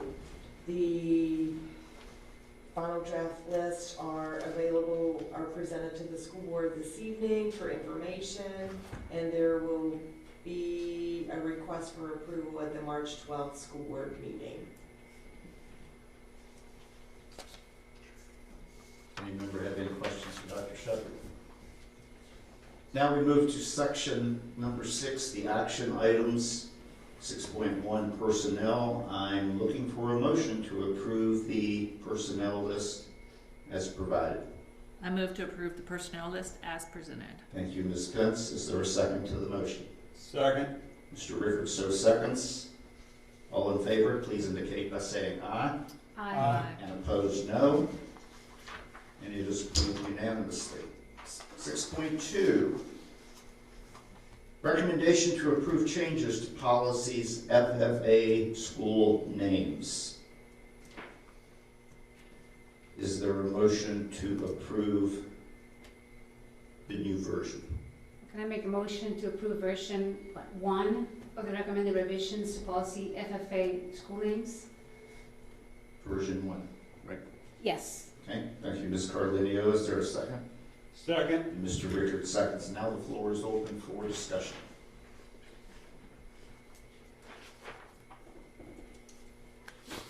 Mr. Shad? Yes, so,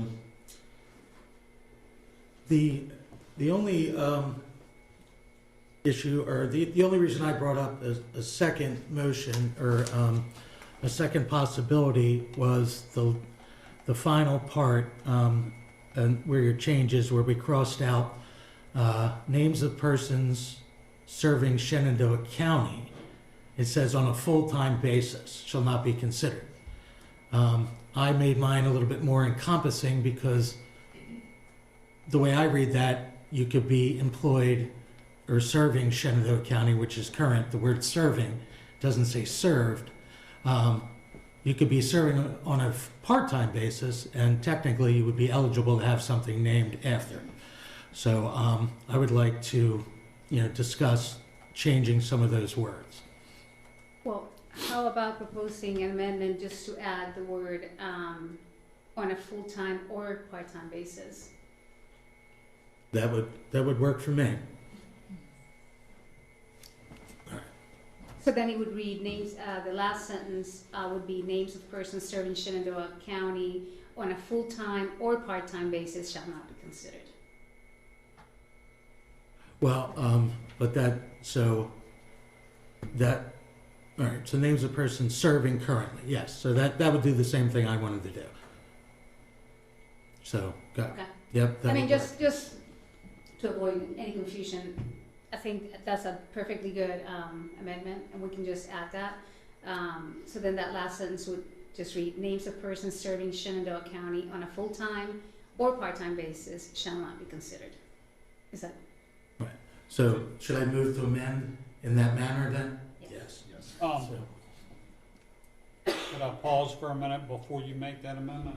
Should we add the word currently before serving? Or is it necessary? Does any other board member see the necessity of that? Well, serving is a current, a present verb, so I don't think that would be necessary, but, to me it would be redundant, but. Why don't you read it? Yeah. So I move to amend, when was this, version 1, in the, I don't know what paragraph this is, where after names of individuals who have made such exceptional or outstanding contributions may be proposed to the following sentence, names of persons serving Shenandoah County on a full or part-time basis shall not be considered. You have heard the amendment. Is there a second? Second. And a second by Mr. Rickard. Any further discussion before we vote on the amendment?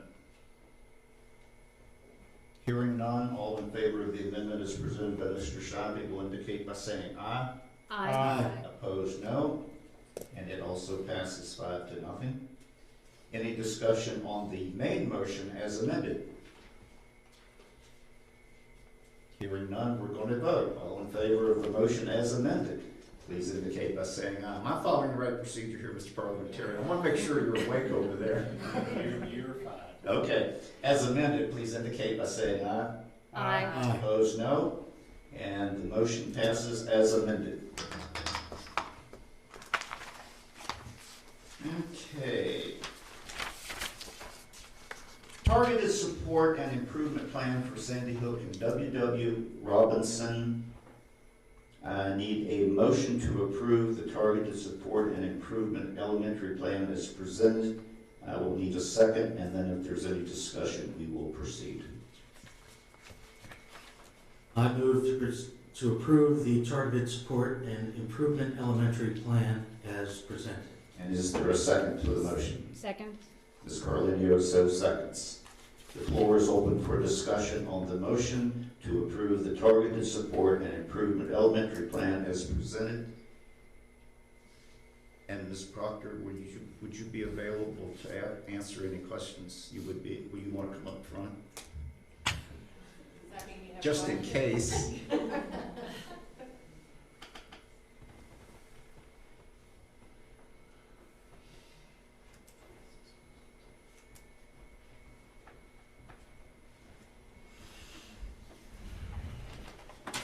Questions and discussions? I have one. Okay. So when do we have to start implementing the plan? When is We it? have already begun. Okay. And then my other question is, during your initial presentation, the root cause analysis was, the lack of collaboration between our special education teachers and our general ed teachers. And so within this plan, are there specific changes that are being implemented to remove those barriers? So the after-school PD will give the special ed teachers and the gen ed teachers the opportunity to collaborate, because during the day, their schedules don't always allow that to happen. So this will give them that opportunity after school, and then they're also getting paid for that. So that, and then what we hope to do is move forward next year in removing more of those barriers so that it doesn't have to happen after school. And then on that, can you just remind us who is required to be at those meetings? Yes. Sped teachers, all grades, K through 5. Just yes, so it's K through, reiterate that. yes, Thanks. so it is K through 5, Okay. all of our gen ed teachers, Okay. and then also we have included our special ed teachers. Our reading specialists are either helping facilitate or they are also attending. And I'm going to look back at Tara and Monica. Am I forgetting anybody else? I think that's everybody. Yeah. And then both of the schools, I think, in some capacity are also working with their paraprofessionals to offer them any extra training that they might need or want. But that would be voluntary. But they would get paid. Tell me about the contributions of kindergarten, first and second grade at these meetings. The testing begins third grade, am I right about that? Yes, correct. However, third grade is really accumulation of all of the SOLs from K through 3. And we're also building that foundation in kindergarten, first and second. So really what we're working on in those grades are decoding. And so the goal would be for our special ed teachers and our gen ed teachers to work together on how to make sure all students are getting exposure to grade level content. And we have assessments at the K-1, Yes. 2 grade level that will show us if kids are progressing or not. SALs. Yes, we have VALs. You may have heard it in years past called PALs, but it has been switched over. Well, it's switched over. It's now VALs, and that just started last year. Last year was our first year implementing that testing. But it really tests students' decoding and reading abilities.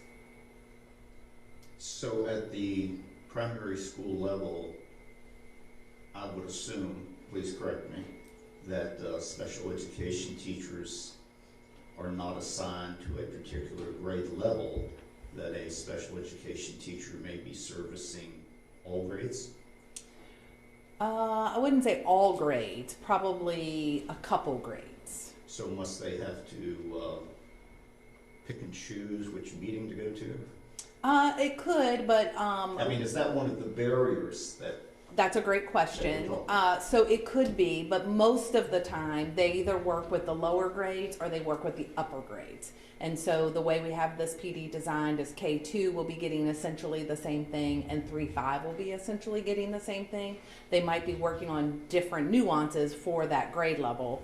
So yes, there is the possibility that they would have to choose which one to go to, but hopefully what the skills that they're learning, they can apply to other grade levels without having to be at that specific grade level, if that makes sense. If we walked into one of these professional development, what would we see? That's a great question too. Hopefully what you would see is a lot of collaboration. You might see one person kind of leading the discussion, but you would see teachers working together. You'd see them have some of their SOLs out that they're working on for reading or math, depending on the subject. And you would see them collaborating on what does that look like in class.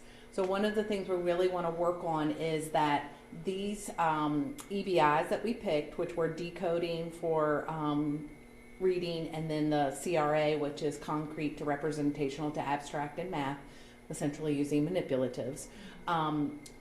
What we want them, what the goal is for these to be scaffolds to help students be on grade level. We don't want to treat these things as an intervention. And that if they are in an intervention, they live in isolation. We really want the teachers to be able to see how these skills apply to grade level content. Well, a similar question that I asked somebody over there, who was it? Dr. Carroll. Somewhat. How long is this, when did you kick this off? So tomorrow will be the first PD for WW Robinson, and Sandy Hook started today. And so, yes. Okay, so you don't have any feedback yet from the No, participants? not yet.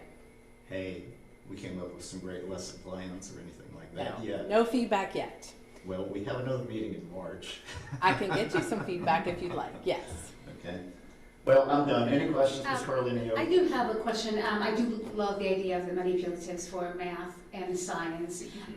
Is this something we already have? Is this something that the teachers are going to need additional training on? Because I know it's different teaching with manipulatives. So that the math manipulative, we have already, Maggie, our math specialist, has been working diligently over the last couple years and making sure that teachers have the manipulatives. But just because they have them doesn't always mean they have the skills to know how to use them. So that will be the purpose of this PD, really working with teachers in small groups to make sure that they're understanding and they're really looking ahead. Okay, so in 2 weeks we're getting ready to do multiplication. So how could we use our manipulatives to help students that might be struggling with that concept and really need to understand the concrete ideas behind the rote activities. Okay. Yeah, that's great. Mr. Ricker. I didn't cut you off. No. Oh, Mr. Ricker. What is the reception like with the teachers? I mean, we're talking about pretty much, not to sugarcoat it, forced overtime. Are we going to experience a mass exodus after this school year's over? Well, we certainly hope not. However, school improvement is never a fun thing. I mean, it is what it is, and we need to use it and view it as a positive for our teachers to have an opportunity to learn and grow. So I feel like our administrators have done a really good job at front loading that with our teachers and saying, hey, this is something we're going to do, and we've tried to make it something that is applicable to what they're doing, not something that's an add-on extra, not something that's different from what they're already doing. So I would hope the answer to that would be no. I think that once they see how it's working, we'll get positive results, but I'm just concerned that some of the liability is not on, you can't point your finger at the students or the staff, but the working conditions that they're, those are our two schools that are loaded to the max. And you've got teachers sharing classrooms, you've got SPED teachers sharing classrooms. So I'm just concerned that those other factors are what's driving these numbers down. So, I mean, I hope that it turns out positive. I pray it does. I just don't want to see us lose good staff due to stuff that's out of their control. I mean, you hear about SPED students going to ALC, and when they're in ALC, they're with a parapro that's not a SPED teacher that's not providing them services. So, I mean, that child's missing out on that time that they're in ALC or whatever they call it at WW Robinson. So that's my only concern, is that we're asking these teachers to stay late for professional development, have these meetings, and the factors outside their control are what's actually driving the numbers down. Does that make sense? You know what I'm saying? yes. However, as we've been working through this process all year, there are definitely areas where our teachers can get better, and that is in their control. And so that's what this will hopefully help them feel better about, because the things that we need to work on, like alignment and scaffolds and the instruction piece, this will help them be better professionals. So hopefully they will feel that way at the end, because we've tried to make it as user-friendly as possible. Our administrators have been working really hard with the facilitators to make sure it feels like it's meaningful. And if it's meaningful and they're getting something out of it, then it's worth their time. Well, you actually spurred a thought right there. Are the administrators staying late with the staff? Oh, yes, absolutely. So they are leading by example? Oh, yes, Okay. absolutely. Great, thank you. Yes. What will be your rubric for the measurement of success of this plan? That we will be out of TSI. And we will not know that information until December. of next year, So unfortunately. this will be continued into the next school year. But we will be keeping data on our students, our students with disabilities, as we do with all of our students. So we hope to see that data increase and go up. We also do a lot of informal data. We do walkthroughs, the instructional department with the administrators. We're going in and doing walkthroughs, and it's anonymous data that we can share with teachers. So like, for example, I'm gonna pick on Tara since she's here. When we did walkthroughs at WW Robinson, one of the things that we saw was that teachers' lessons weren't always aligned exactly to the standard, the way it's written. And so that's something they've been working diligently on. How can we make sure that teachers are writing lesson plans that are truly aligned to the standard? And so this after-school PD will be part of that process that will help them. Writing and executing the lesson. Yes, yes, correct. Wink, wink. Yeah. How much oversight from, the from the state comes down to look at this? So, and how often do you report data to them? So they don't really take any data from here, from us, but we will have check-ins that we have to do with somebody from the state.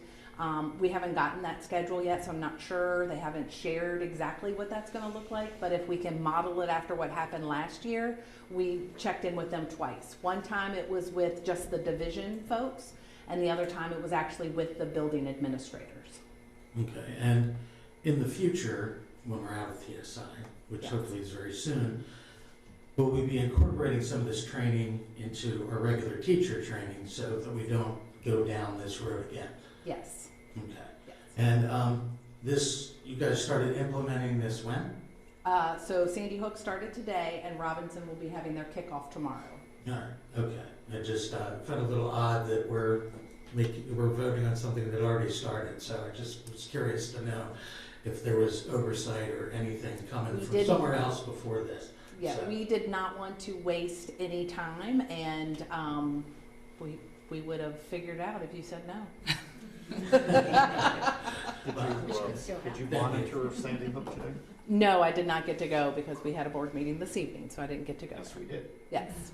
Well, I was just wondering about the impact on traffic on Holiday Street with the tutoring program, and how many teachers were? I will say that, I don't know, I can't answer that question, but I That's will okay. say that Ms. Zimmerman shared with me, they did start tutoring as well this week, and they had, Ms. Heinberg, 220 students stay after.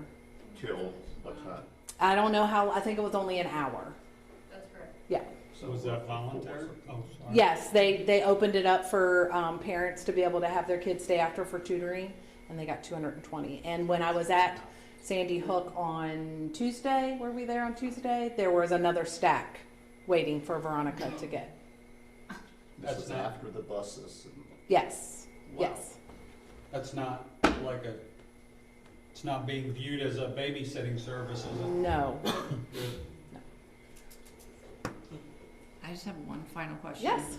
Are you able to just elaborate a little bit or explain that, because this plan seems very heavily instructional based, and I just want to know, have we considered anything to address like the staffing and possibly the scheduling structure? So, in regards to yes. get this collaboration a little bit more. Ms. Baker and I have already started talking about what that needs to look like for next year, and to make sure that we're meeting with our elementary principals so that we can really look at our master schedule, so that our SPED teachers are getting opportunity to go into collaborative planning with the teachers that they're working with. I will say, when I was at Robinson for their facilitator meeting, I was able to sit with a SPED teacher and the kindergarten first and second facilitators, and it was a great discussion. And you were worried about how they feel, like they don't love that they have to stay after. I mean, nobody wants to have to stay and do more work, but they were excited about the work that they were going to be doing. And the SPED teacher had a lot to bring to the table, and like the collaboration that was already happening just about facilitating it was really positive. All right. Thank you. Yeah. I'd like to observe one of those sessions. Okay. They're going to be on Thursdays after school at Robinson and Sandy Hook. I'll make contact with you. Okay. Sounds good. Any other any other questions? Do you want to share that the facilitators or teacher leaders were not leading in? Yes, the facilitators are teacher leaders. Each principal picked folks in their building that are doing a really good job at these things, including some of the SPED teachers. So they're the ones that are facilitating and getting paid to facilitate this after-school PD. Will you or Chad or Dr. Shepherd be dropping in on these to Oh, see yes. how they're going? Oh, yes. I'm big in leading by example. That's the reason I asked. Yes, absolutely. So one of the things we weren't required to do, but we've done it, Ms. Proctor and Ms. Steingartner, was we also did root calls at Ashby Lee Elementary School to see if they were having the same issue, and they were. Yes. So they're already working on things that they can do too. However, they won't be staying after school because we don't have the funds for that. Other questions? Thank you. Thank you. Thank you. Thank you. As I recall the motion, it was to approve the targeted support and improvement elementary plan as presented. It was properly seconded. We've had our discussion. I guess we're ready to vote. All in favor indicate by saying aye. Aye. And opposed, no. Another unanimous vote, Madam Clerk. Superintendent's report monthly. thank you. So 23 students from our 3 elementary schools and 3 middle schools competed in the annual county spelling bee on January the 23rd. After several rounds of intense spelling, words that I could not spell myself, 6 finalists qualified for the regional spelling bee, which will be held at Skyline Middle School in Harrisonburg on Saturday, March the 7th. The top 3 finishers were Luke Funkhauser from North Fork Middle School, Kaylee Quintilia Rivies, 2nd place, and then Lucas Sortzi was 3rd place from, both of them were from Peter Muhlenberg Middle School. For the 6th straight month, we saw improvement in our attendance rate year over year, with an overall attendance rate for the month of January at 94.3%. And our elementary school students love to celebrate the 100th day of school, which was February the 4th. And students and staff dressed up and participated in a variety of activities to mark the milestone of being in school for 100 days, being 100 days smarter since the start of the school year. I had the privilege on Tuesday, and Ms. Proctor joined me on delivering the news to 7 of our staff that they have received $197,000 from the Moore grant. There was projects such as a new courtyard at Sandy Hook Elementary School, welding equipment at Strasburg High School and Stonewall Jackson High School, and it's always so great to see the reactions of the staff when they realize that their project was funded. So that was $197,000 from a trust that we received that we are able to give out every single year. And we're looking for some really innovative projects for next year. I mentioned this earlier, spring musicals, and it's play season as well. We have musicals starting this weekend at Central High School. I think they are doing The Wizard of Oz, and looking forward to seeing that this weekend. We're going to have Frozen at Stonewall Jackson High School, Newsies at Strasburg High School, Matilda Jr. at Peter Muhlenberg Middle School, and the Emerald Heist at North Fork Middle School. So be on the lookout for advertisements for those musicals. They always do such a great job. It's great to see the students perform. I would like to congratulate the Central boys and girls swim teams on winning the Region 2B titles. The Falcon boys were led by sophomore Theo Brown, who was named the Region 2B Boys Swimmer of the Year. Stonewall Jackson boys placed 2nd, and Strasburg boys and girls teams both finished 3rd.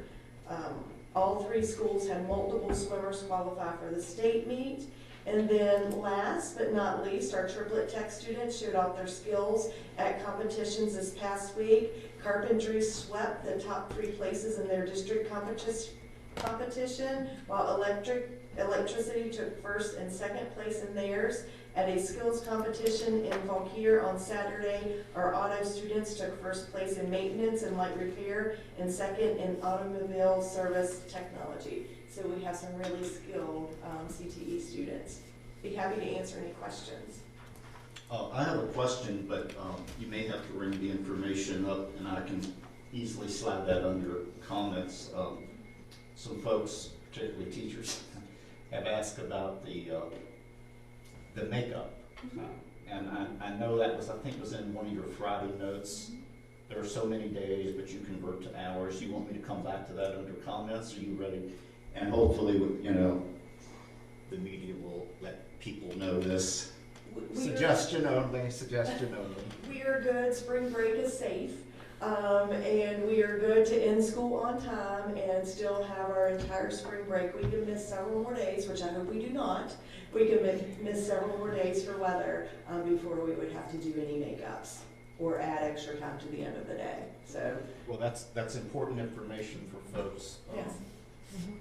Particularly teachers I run into at ball games. Yes. Thank you. I also just have one quick question, and it pertains to the spelling bee. And I'm just wondering how many people in this room could spell hors d'oeuvres, because that was one of the words. And it was simply amazing just to watch those students navigate through the word that they were given. And quite frankly, the student that received that word, she was unable to spell it correctly. And then the next student comes up, and I think his word was like cheddar or something like that. And I'm thinking, how in the world do we go from hors d'oeuvres to cheddar? So just think about that, you know, the abilities that our students have, because, you know, when I asked that question, almost every head in here said, no, I wouldn't be able to spell that either. So that was all. Thank you.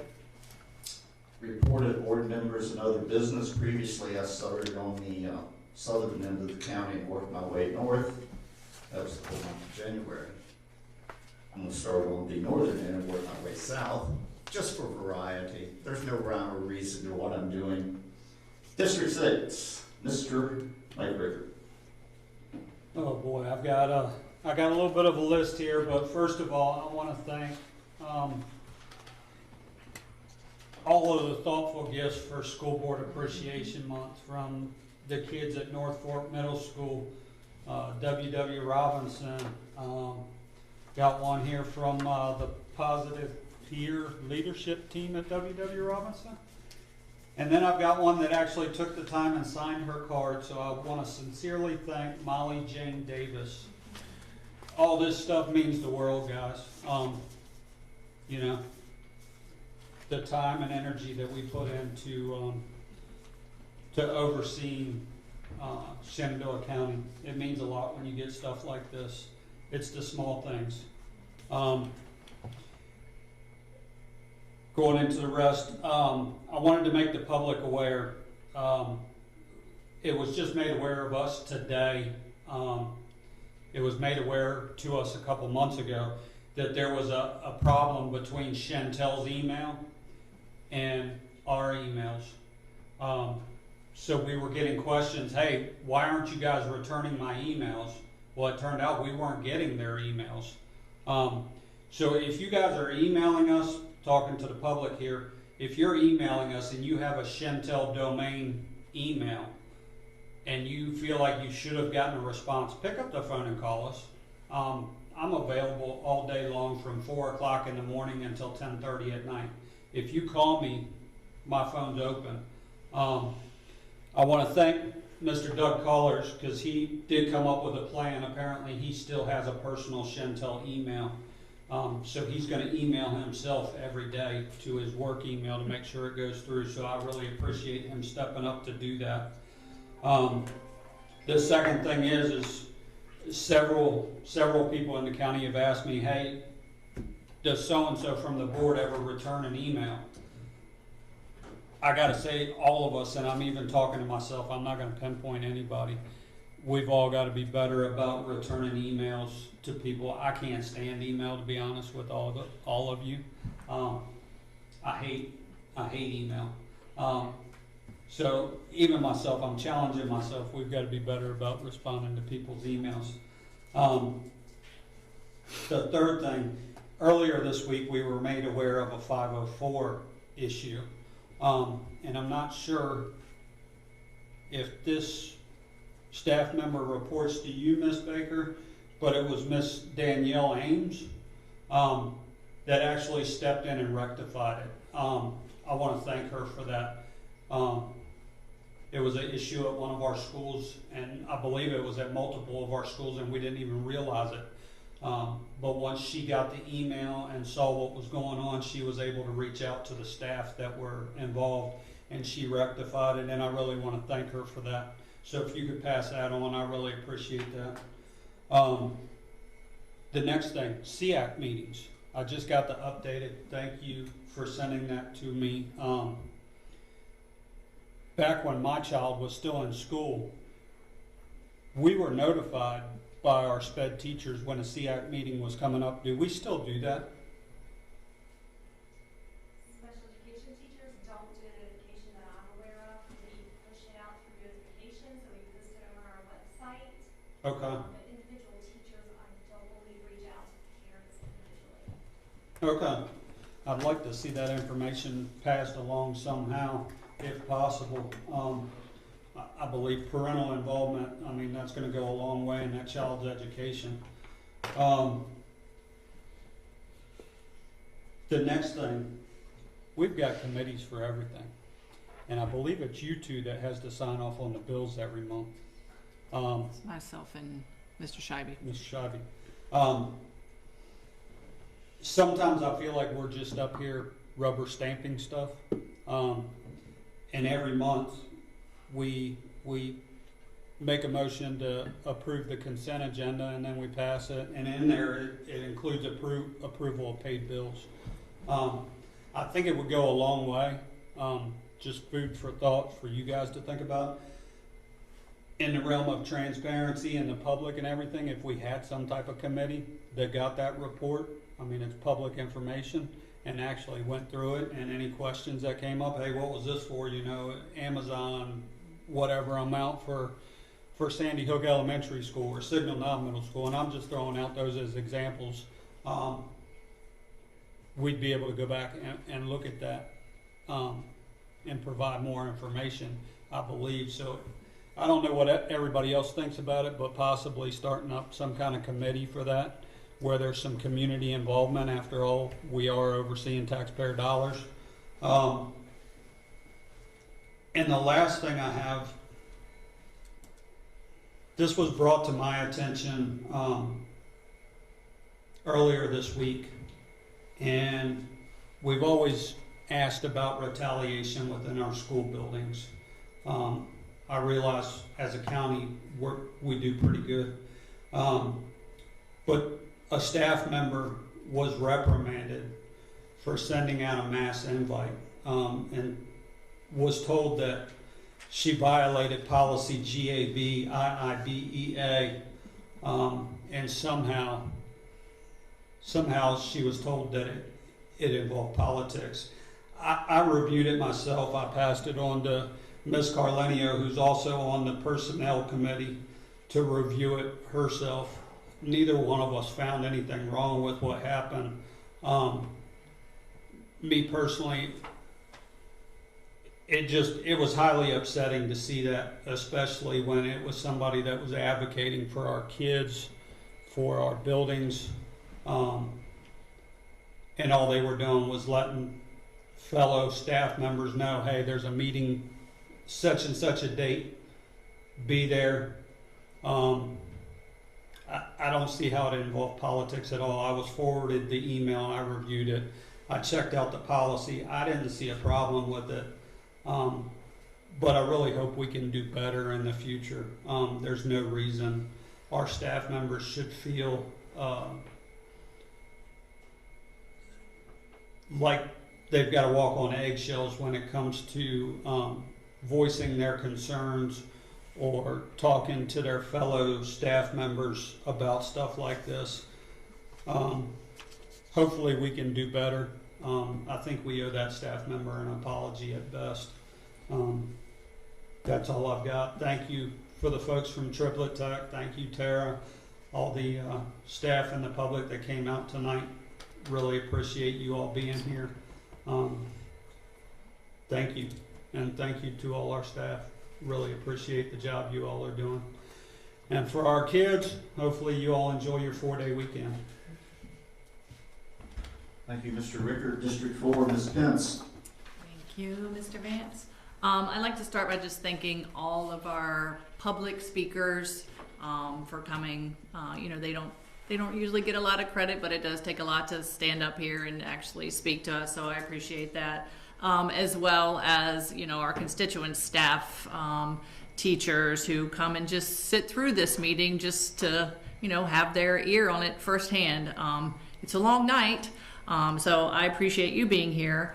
I also want to thank the staff who put together all of the presentations for this evening. Your work does not go unnoticed as well. But I do want to take this moment just to recognize the incredible amount of work happening every day inside of our buildings. There's so much happening behind the scenes, and we know that work is what keeps our school division focused on what matters the most, and that's improving the outcome of our students. So I truly appreciate everything our teachers and staff are doing. So thank you. Okay, thank you. District 3, Ms. Carlinio. I want to first echo a couple of things that Mr. Rickard talked about, especially with regards to the retaliation. I know this is something we've been talking about, and I think this is something that we're gonna address this probably this in the next few months with the personnel committee. But first, I wanted to thank, like Mr. Rickard said, thank you to all for all that you have done for us for the School Board Appreciation Week. I especially love these, you know, when we get the stuff from the kids. This one has apparently a bunch of jokes that I can't wait to read. So thank you again. These are just great. I love getting those. The other thing I wanted to talk about briefly is one of the things that I've been talking a lot about is with regards to digital screens that we have for our kids, and especially our Chromebooks, particularly for the elementary school years, even the middle school and high school. I think we definitely need to look at this, and this is something that I've been doing. I wanted to recommend a couple of books, because I think as we have this discussion, there's a lot of misconceptions out there as to how much these computers are really helping. And the bottom line is they're not helping with education. They're not helping with the anxiety of the students. They're not helping our students develop the way that they should be developing. One of the great books that just came out recently, in fact this year, is A Digital Delusion by Dr. Jared Cooney Horvath. He is a neuroscientist and educator. He's taught at Harvard, and he's been looking at the human learning, memory, and the brain function. This book has a lot of great information, a lot of great analysis of studies that we actually have out there on how the technology is actually affecting our kids' brain. I mean, in the past, we've talked about The Anxious Generation by Dr. Jonathan Haidt, which was a great book that everybody was talking about in terms of the cell phones and how this is affecting the student's brain. This is picking up where that book left off. And this is actually looking specifically at the digital education itself with regards to our student learning in education. So this is a great book that I highly recommend. There's also a couple other books. There's one, Digital Cocaine by Brad Huddleston, who is somebody who actually we saw at one of our, I think it's the Noah Webster Convention. Yeah, he lives, I think he's in Staunton. It's somewhere close. I was hoping that maybe we could have him as a speaker someday, because he has some great information in there as well. And then this one, Breaking the Digital Delusion in Education. I haven't read this one yet. This one's by Dr. Marcus Wells. This is the next one I'm going to be reading. I was hoping for more snow, because that's how I got to read this one. But anyways, I highly recommend these books. This is a conversation that needs to be had.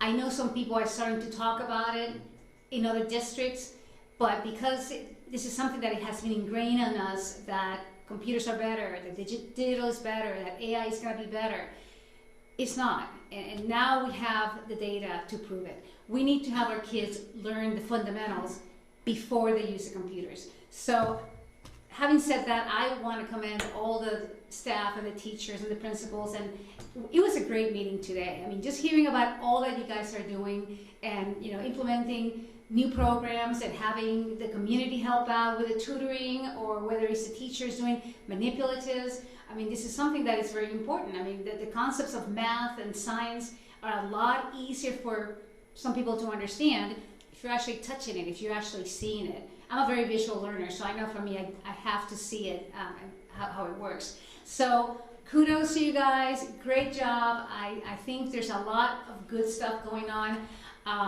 We need to continue to support you in doing all that. But again, I really hope that everybody picks up this book or read more about it. Actually, he's been on a lot of interviews lately. Like, I've been noticing that he's been, I think he just testified before Congress, and I think he was in some of those Good Morning America or whatever shows talking about this book and talking about the data. I'm seeing more and more videos and compilation of videos on YouTube, usually from TikToks and all that, from teachers who are starting, you know, all around the nation, who are talking about how the technology has so adversely influenced what they're teaching, and also the conduct of the students and all that. So it's a lot more. There's so many different aspects that have been affected by the technology that I really hope that we can read it and really understand what is going on with that. So with that, I'm done for tonight, so good night. Thank you.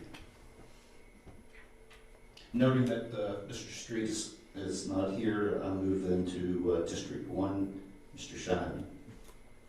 Thank you, Mr. Chairman, and I want to second everything that Ms. Carlinio said about the cell phones and screens in schools. I mean, they become babysitters at home, and kids lose focus.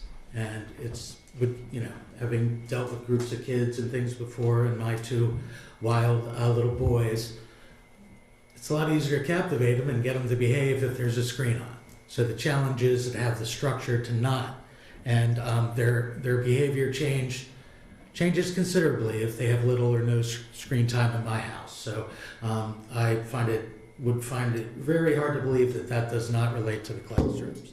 So I think a comprehensive look at limiting how and when we use computers is important, and but it's a fine line that we don't want to fall behind. You know, because the kids will need to use them and need to know how to use them, but it has to be completely supervised. So second, and third, and fourth, everything else, I did not expect all these gifts and cards. Some of these are really awesome. I can't wait to read them either. And in all my years of coaching, I still have notes and cards from kids each year, and hung up, and some are more special to me than others. Shenandoah County lost the heat in their homes, but our crews kept the heat on in the buildings, and with a few hiccups lately, but we didn't have to shut any schools down once we got back in over temperature. And another, you know, kudos to our transportation department, because we didn't have any buses with gelled up fuel or you know, or starting problems. All our buses ran on time. So you know, kudos to all of that. So, and I want to thank some of the community members too in my district, because I've gotten a lot of calls and emails over the last week or so about the masonry program. People are worried we don't have a full-time teacher and stuff, but I understand that there's a very capable candidate who has become interested through the community involvement.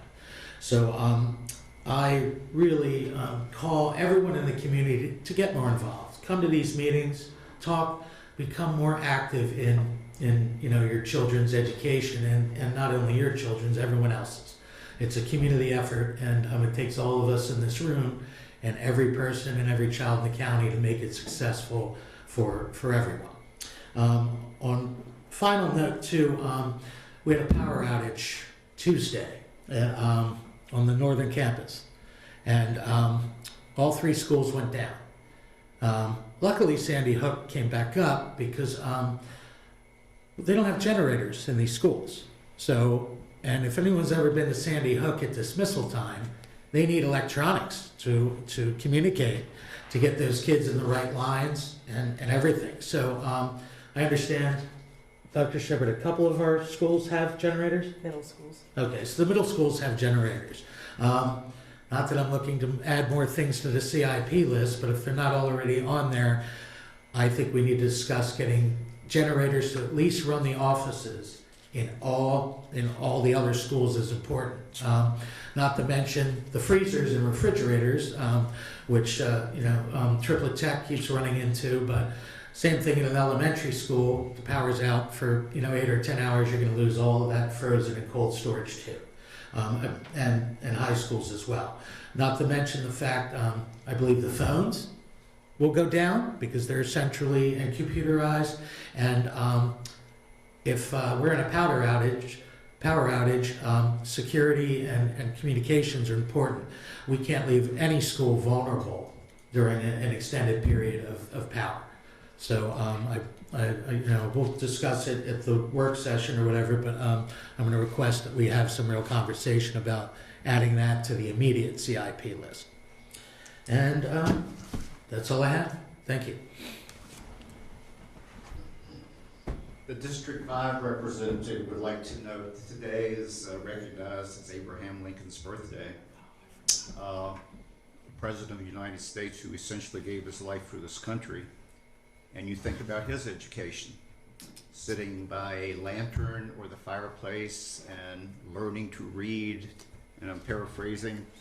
He said, I'm pretty good at reading and ciphering, but said everything else was learned by experience.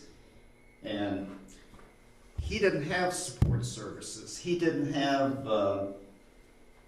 where did I write? Oh, TSIEP. He didn't have that when he was a youngster. And how, going back to the 250th anniversary of the founding of the United States, how he, in his own way, with 3 prepositional phrases, defined this country of, for, and by. So the reason I point this out is, with all this support and the things you've heard here, imagine the possibilities. Just imagine the possibilities. Imagine a motion that says it's time to adjourn. Move to adjourn. Thank you, Mr. Rickard. Is there a second? Second. Mr. Shabi, so seconds. All in favor of adjournment indicate by saying aye. Aye. And we stand adjourned until February the 23rd at 6:30. See you then.